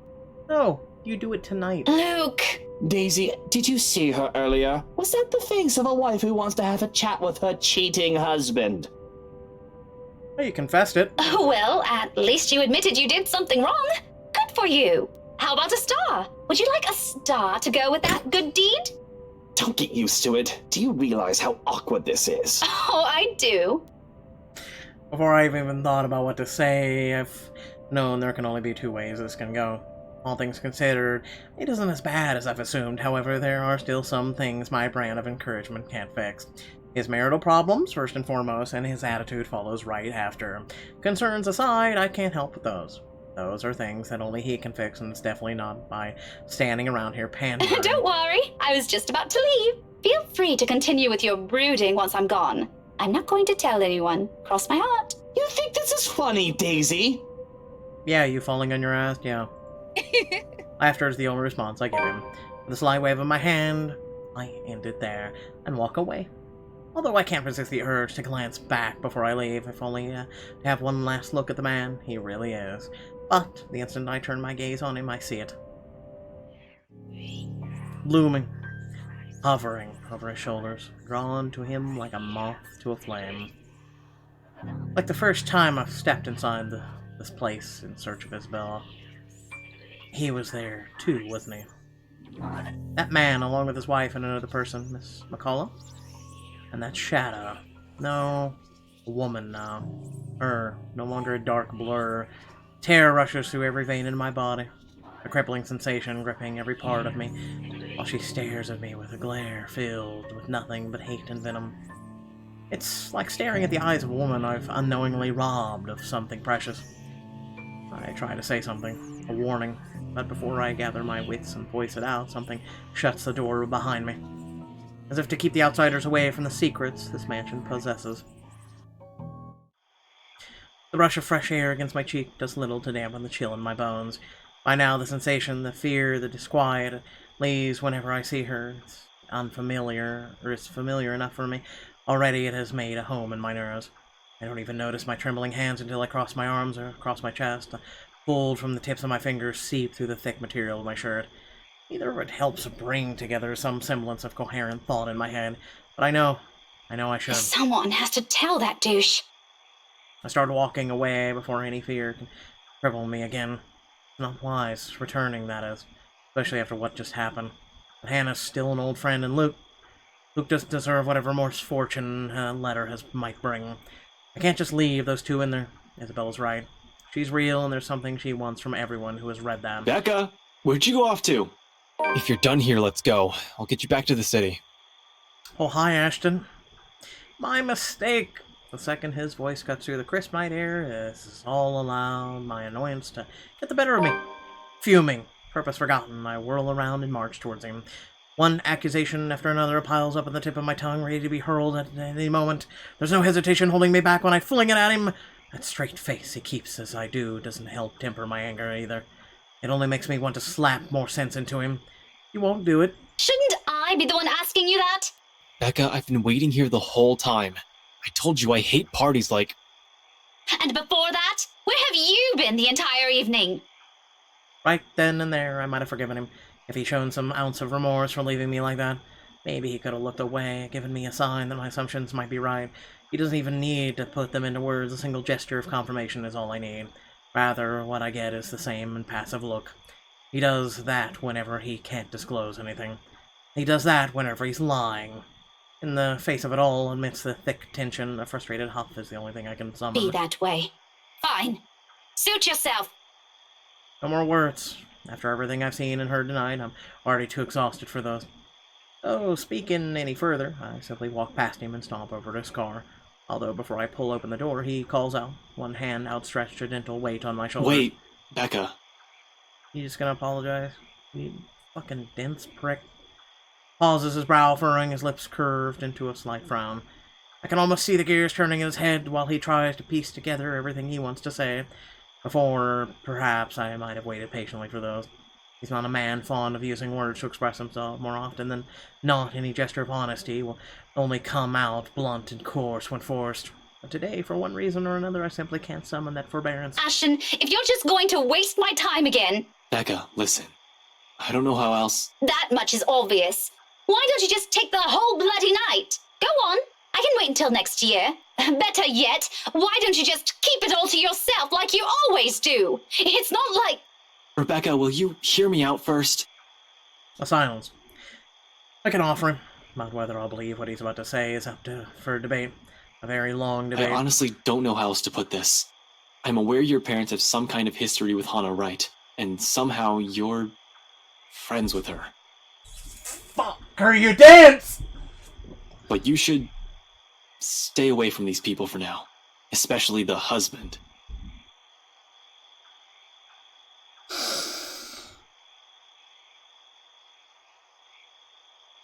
Oh, I hate dense people, I really do. Who? Luke? His expression deepens into a scowl at the mention of his name, but whatever opinion he has, he doesn't immediately voice. Still, something about it greatly displeases him, evident in the stiff note his tone assumes. Yeah, he's bad news. It's my turn to frown this time. What does he mean by that? What does he have to do with this? Oh, what does he have to do with this? Not a question without merit, though the man be quite abrasive, sometimes downright nasty with his words. Can't simply accuse anyone by virtue of that alone, and it is an accusation no matter what. Ashton's phrasing downplays their meaning. What right does he have to tell me who I should associate myself with, without even bothering to tell me his reasons of that? Plenty. Just trust me on this, Becca. Don't you Becca me. That doesn't answer my question at all, Ash. You haven't answered any of my questions, in fact. What's really going on here? I want to hear it from him. If we are going down this route, I want to hear it straight from his mouth, because whatever he thinks of this man, I haven't found any reason why I should be wary of him. Sure, we started out on the wrong foot, but he's a decent guy when he tries. A simple explanation is all I want. Is that really so hard to understand from him? The situation's complicated. One mistake and you guys could... So, we're back here again. More secrets? Why can't you be honest to me for once?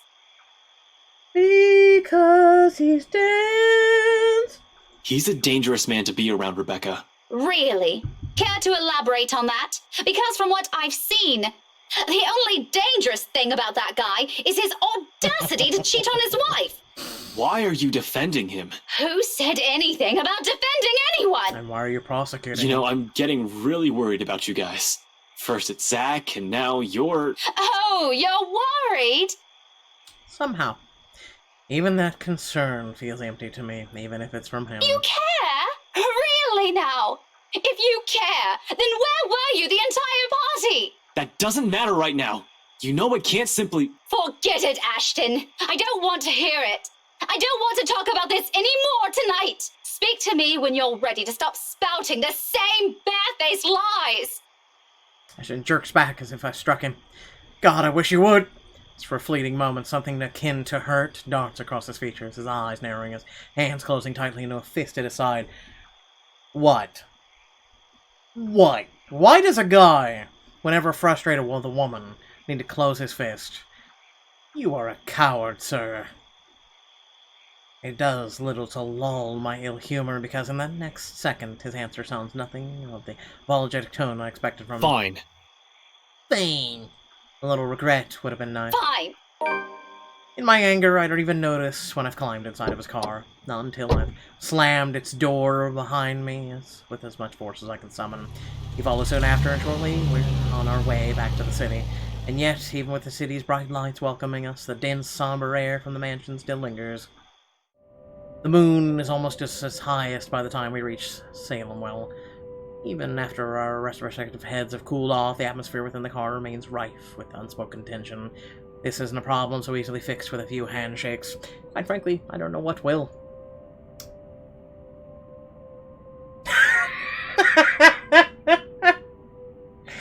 Seriously, the tension between you two is fucking just ripe. Ashton himself has no idea what to do when he alights and dawdles awkwardly in the middle of the car park, unsure. It almost seems like he's having an eternal debate whether he should say goodbye or mutter another apology. I could have driven him away, purely out of spite, the second I've gotten off. Still, old habits die hard. It's late, and Ashton's flat is on the other side of the city. Irritation might still rear its head every time I look at him right now, but I'm not too cruel to put him up another long drive. Especially when he still appears as if he's gotten any rest. You can borrow the couch. I throw the keys to my flat his way before a protest forms on his lips. Although he catches it with ease, he eyes it with a wary expression and shoots a puzzled glance my way. You haven't been forgiven. We're still going to have that talk, believe me. But I'm not about to send you out on another drive looking like that. Don't pay It's attention. late. Go get some rest.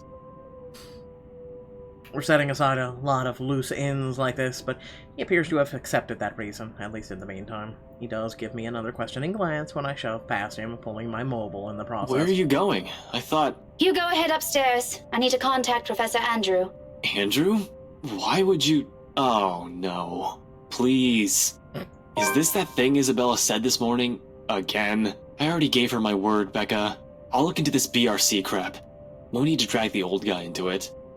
Of course, he's still skeptical. It makes one wonder if he's seeing anything at all. Figures the curse will stay away from the scoffer. But this is another loose end tonight that I just can't leave alone, and Ashton's beliefs notwithstanding. It just so happens that it's one I can delve into using means other than taking a look at the mansion itself. Ashton, do you really think I still give a shite after that stunt you pulled tonight? No, but this is... Justine has some wants, apparently. I've spent so many years with him to know. This is about to turn into another argument. Before he can finish it, I cut him off with a firm raise of my hand. Look, I don't care. There are weird things happening around here. And yes, it's Isabella's brand of weird. Ghostly voices, strange sounds, and a bloody woman sitting at the back of my car. You don't have to believe me. And I no longer have the patience to convince you, so just leave me be, Ashton. He doesn't push it, growing quiet and sad, although I know he has a whole case of prepared inside his head. But there's a reluctant shift in his movement when he steps away from our conversation. Short of climbing the stairs, he stops, turns to face me with an expression almost too conflicted. Are you really sure? What? That there was something? That you've been, seeing things? Yes, I'm very, very certain. Now go, and you better not break anything in there. The last time I let you stay over, it was that statuette Belle gave me. You haven't even replaced that one. Oof, it's getting further. Luke, we somehow like better, and Isabella, a little shy. The last of my reprimand goes both unheard and unanswered as he disappears behind the stairs. If things aren't as strained, he might have a quip or two about that, followed by the light banter. Instead, for a long moment, I left staring after him. There's something in the way he asks that it nags, coupled with his expression that the whole exchange just feels unsettling. One that doesn't fade even after I gather my thoughts and shift my focus on another, even as I dial Professor Andrew's number. And that is when it clicks. During the long wait for the professor, one stray thought emerges from the unease. Ashton has not intended for his question to be a jibe. It's a concern. For what, though? For my well-being? The letter's curse? The woman I mentioned? The answers for those will have to wait, however. Finally, the call connects and Professor Andrew's voice echoes from the receiver. Professor Andrew? Rebecca? It's late. I'm now deaf! What can I do for you? I know, I'm sorry, but this is a bit urgent. After all this is a pressing matter. Our lives might be at stake, and we're still in the dark. Actually, I was wondering if I could ask you to do me a favor.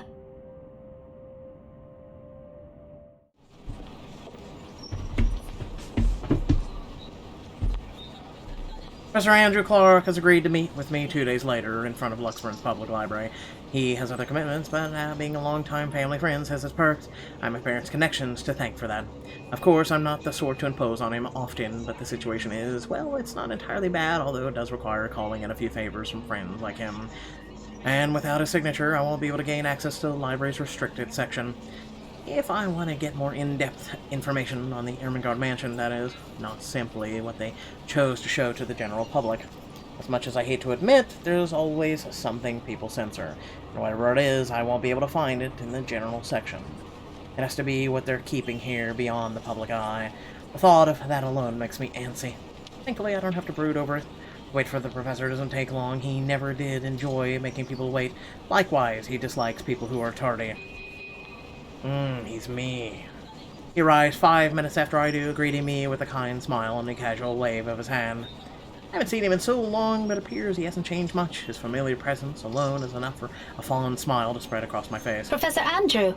Rebecca, didn't I say long ago you can drop the professor? You know I can't possibly do that, even if I can.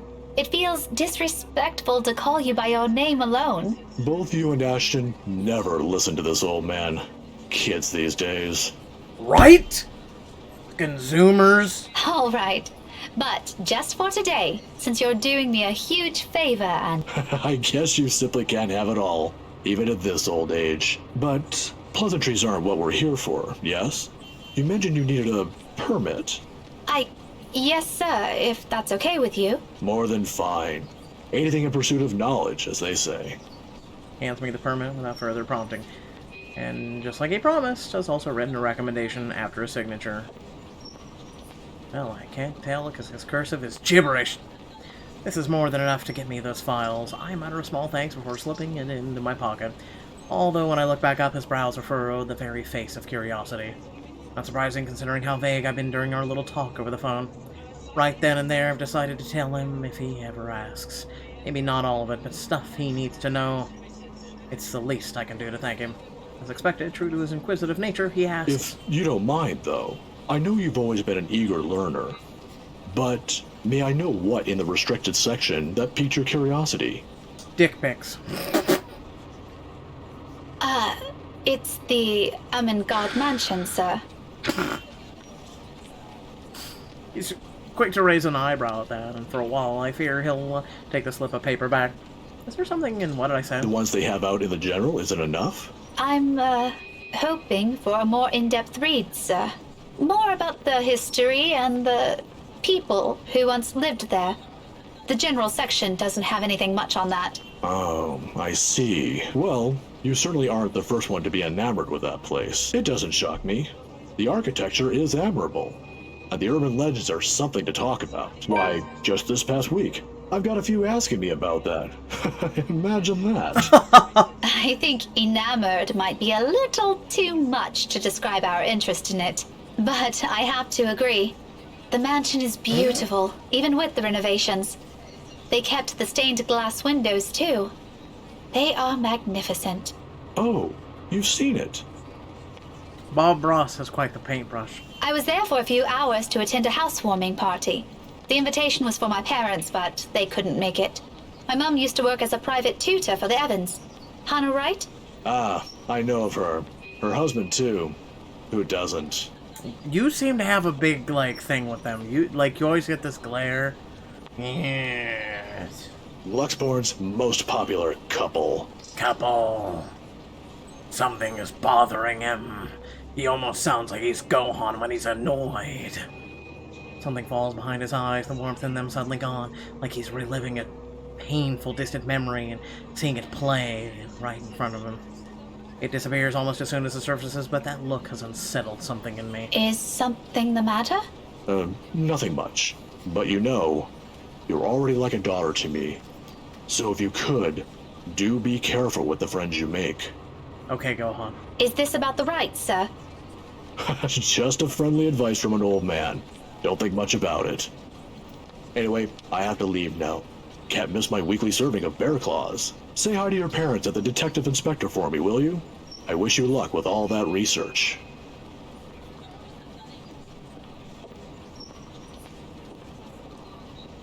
Wait.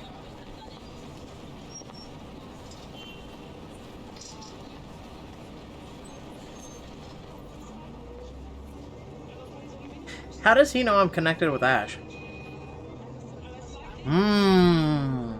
The plot thickens. I will. Thanks for this, Andrew. Andrew gives my shoulder a little squeeze, and the gesture, a younger me, was always appreciated. Quickly crosses the street after. I watch him until he disappears behind a door of cafe, until the doubt swimming inside my head finds a moment's to rest. Whatever his business is with the rice isn't anything I should concern myself about. Or is it? But somehow in the grand scheme of things now, all of it feels oddly irrelevant. The how, though, I've yet to find out, and I'm hoping the library will give me the answers I want this time. On a gloomy Sunday morning, the library is especially empty, the second floor in particular. I've always considered the place to be a sanctuary, a respite away from the hubbub of the city. As a child, I grew up reading books here, spending hours here to no end, poring over pages, living out fantasies in my head until my parents called me home. Now it feels nothing like it. Silence is smothering, suffocating, even with how clean they've kept the microfiche room, how the entire small of it lacks a speck of dust or clutter. Breathing is a struggle for the air. Not far into my stay, I begin to to long for the noise outside, perhaps as a way to calm this unease. I start to hum a tune. Imagine that.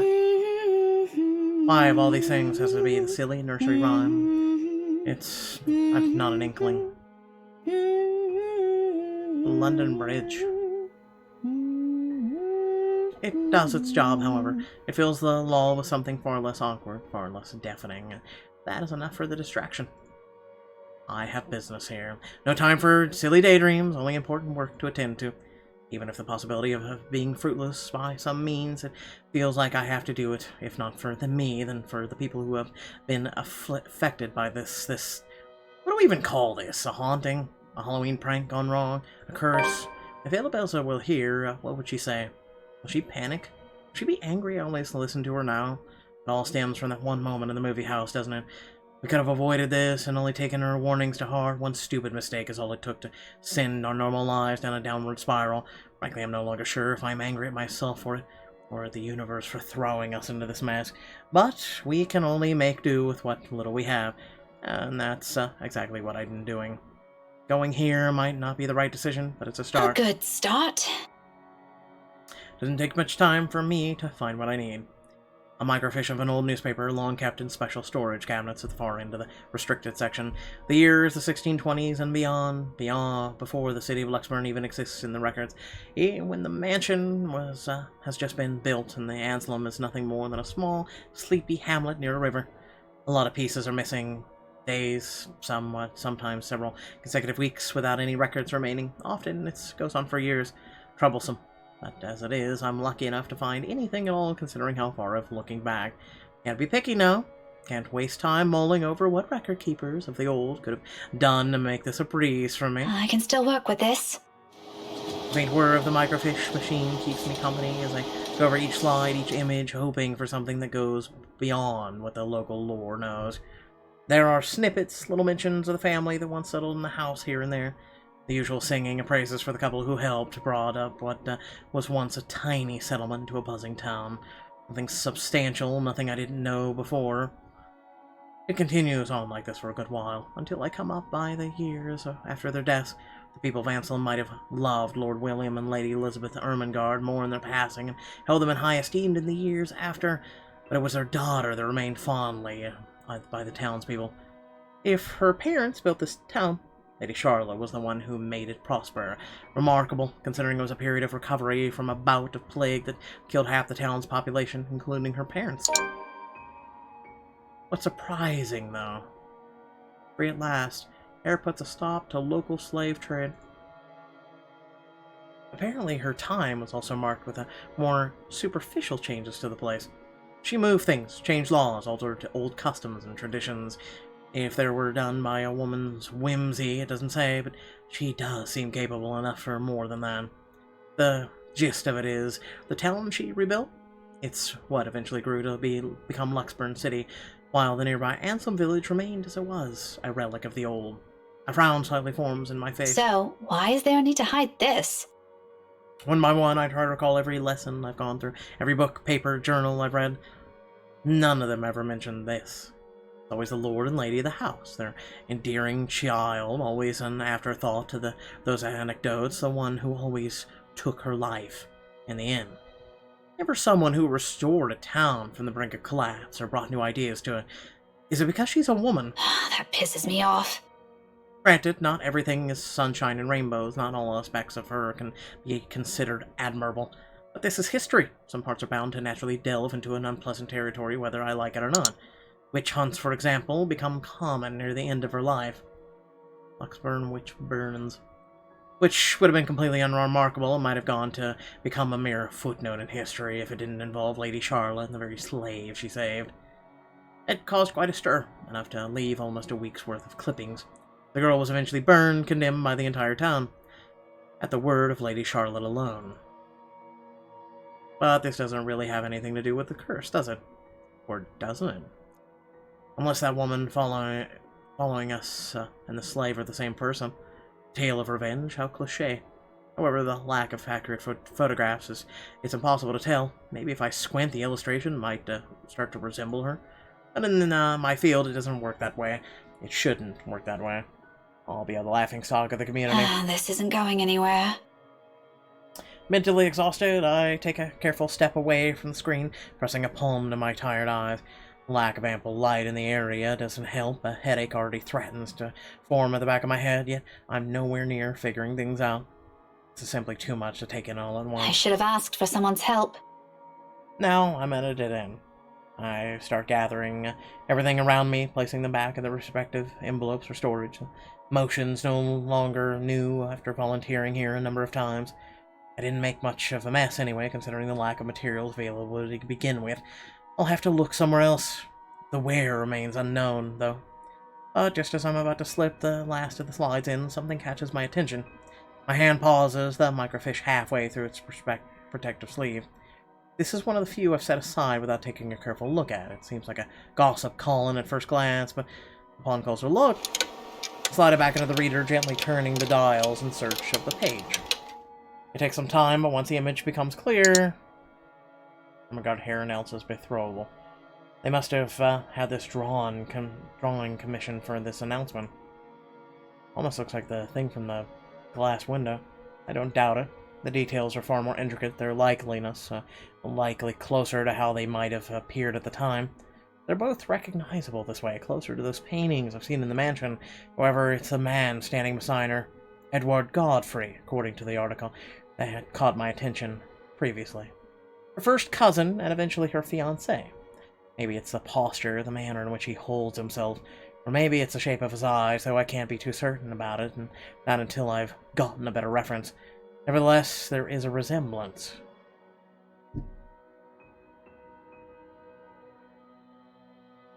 Really? He looks eerily like... My head snaps back, glowering at whoever's running in the floor above. Any day, I'd march upstairs and reprimand whoever it is. This is a library, for heaven's sake. But now isn't the time. I've gotten what I need. Without wasting another minute, I hit the machine's print button for a copy of the page, while the other hand moves to put everything back in the storage. A ragged exhale slips from me. Relief, perhaps? Or maybe this is exhaustion. Regardless, soon I'm closing my eyes as I wait for the printer to finish, and if only to stave off a headache building up from everywhere.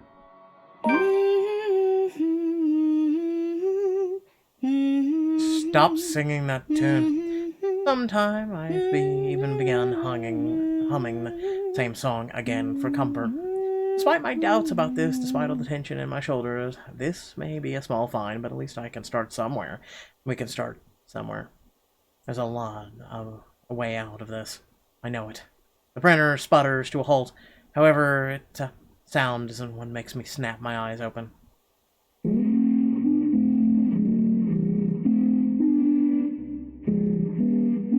Nope. Nope. Feeling a chilly brush of air behind my back, brief enough for something sickening to suddenly lodge itself in my throat while I take in my surroundings. It's a suffocating sensation again, creeping to every part of me, crawling under my skin, draining me little by little of any strength. From the day in the mansion, from that brief moment at the school. Thank you for following, Onich Naga. Without delay, I grab the papers and make a quick beeline for the door. My whole body freezes. Spider thing.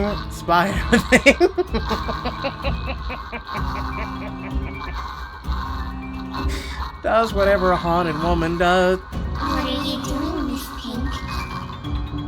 Hold my breath, not daring to make any noise.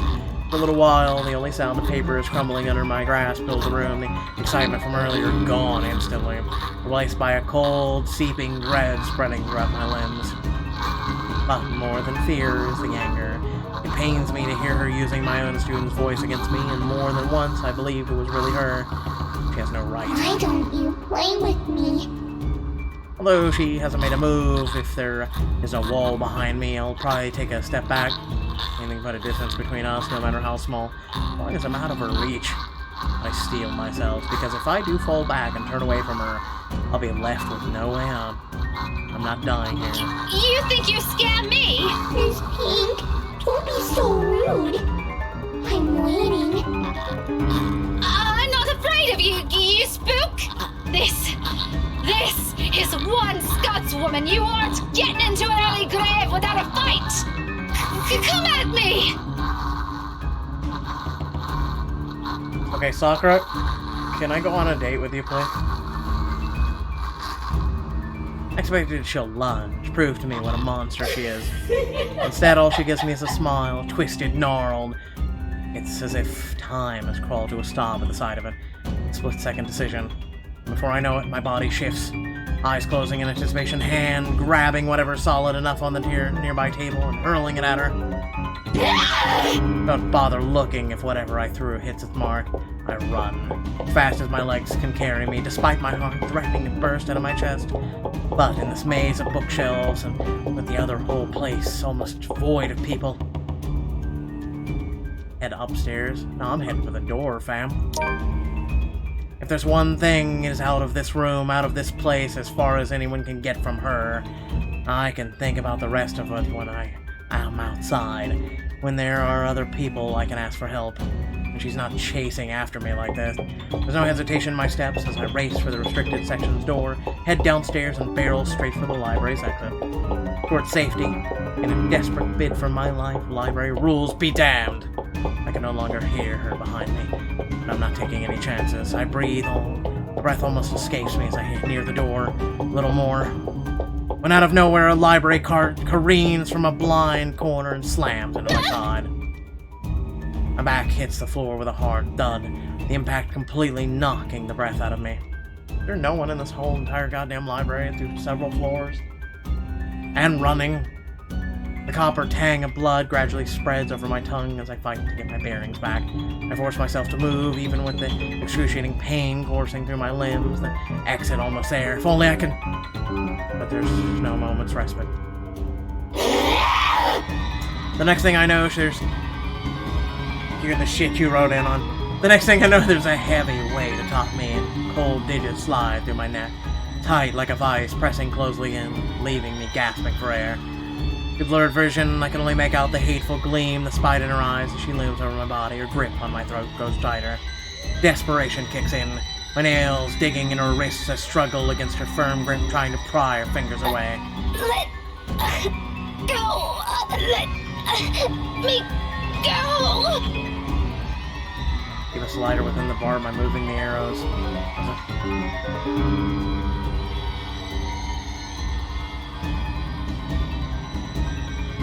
Oh, no. Shit!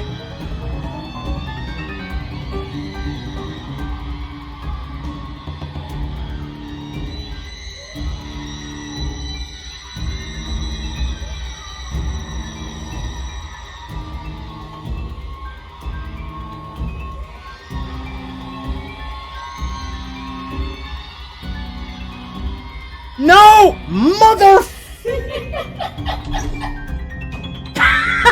I hate this game. I hate this fucking game.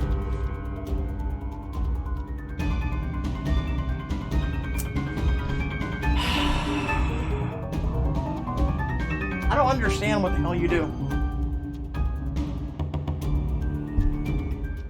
Like, someone. You're just thrown into it. I'm mad. Did I just die? Is this permanent?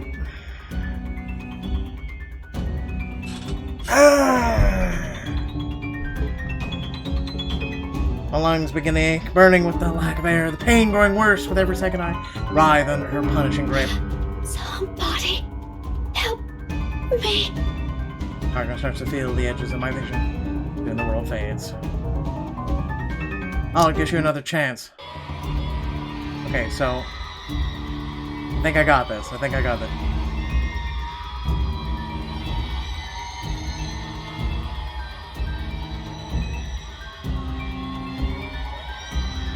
Mother...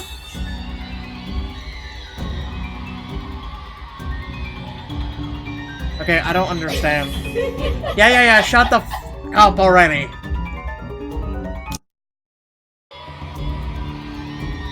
Keep the slider within the green bar by moving the mouse's arrows in the direction. Oh. I get it. I was clicking. I'm a dummy. I don't think twice. My limbs are moving on their own before what I could fully register in my brain and my lungs could receive.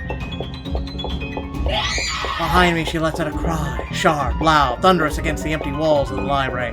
But the fear her wails bring compares nothing to the relief washing over me when it finally makes it out.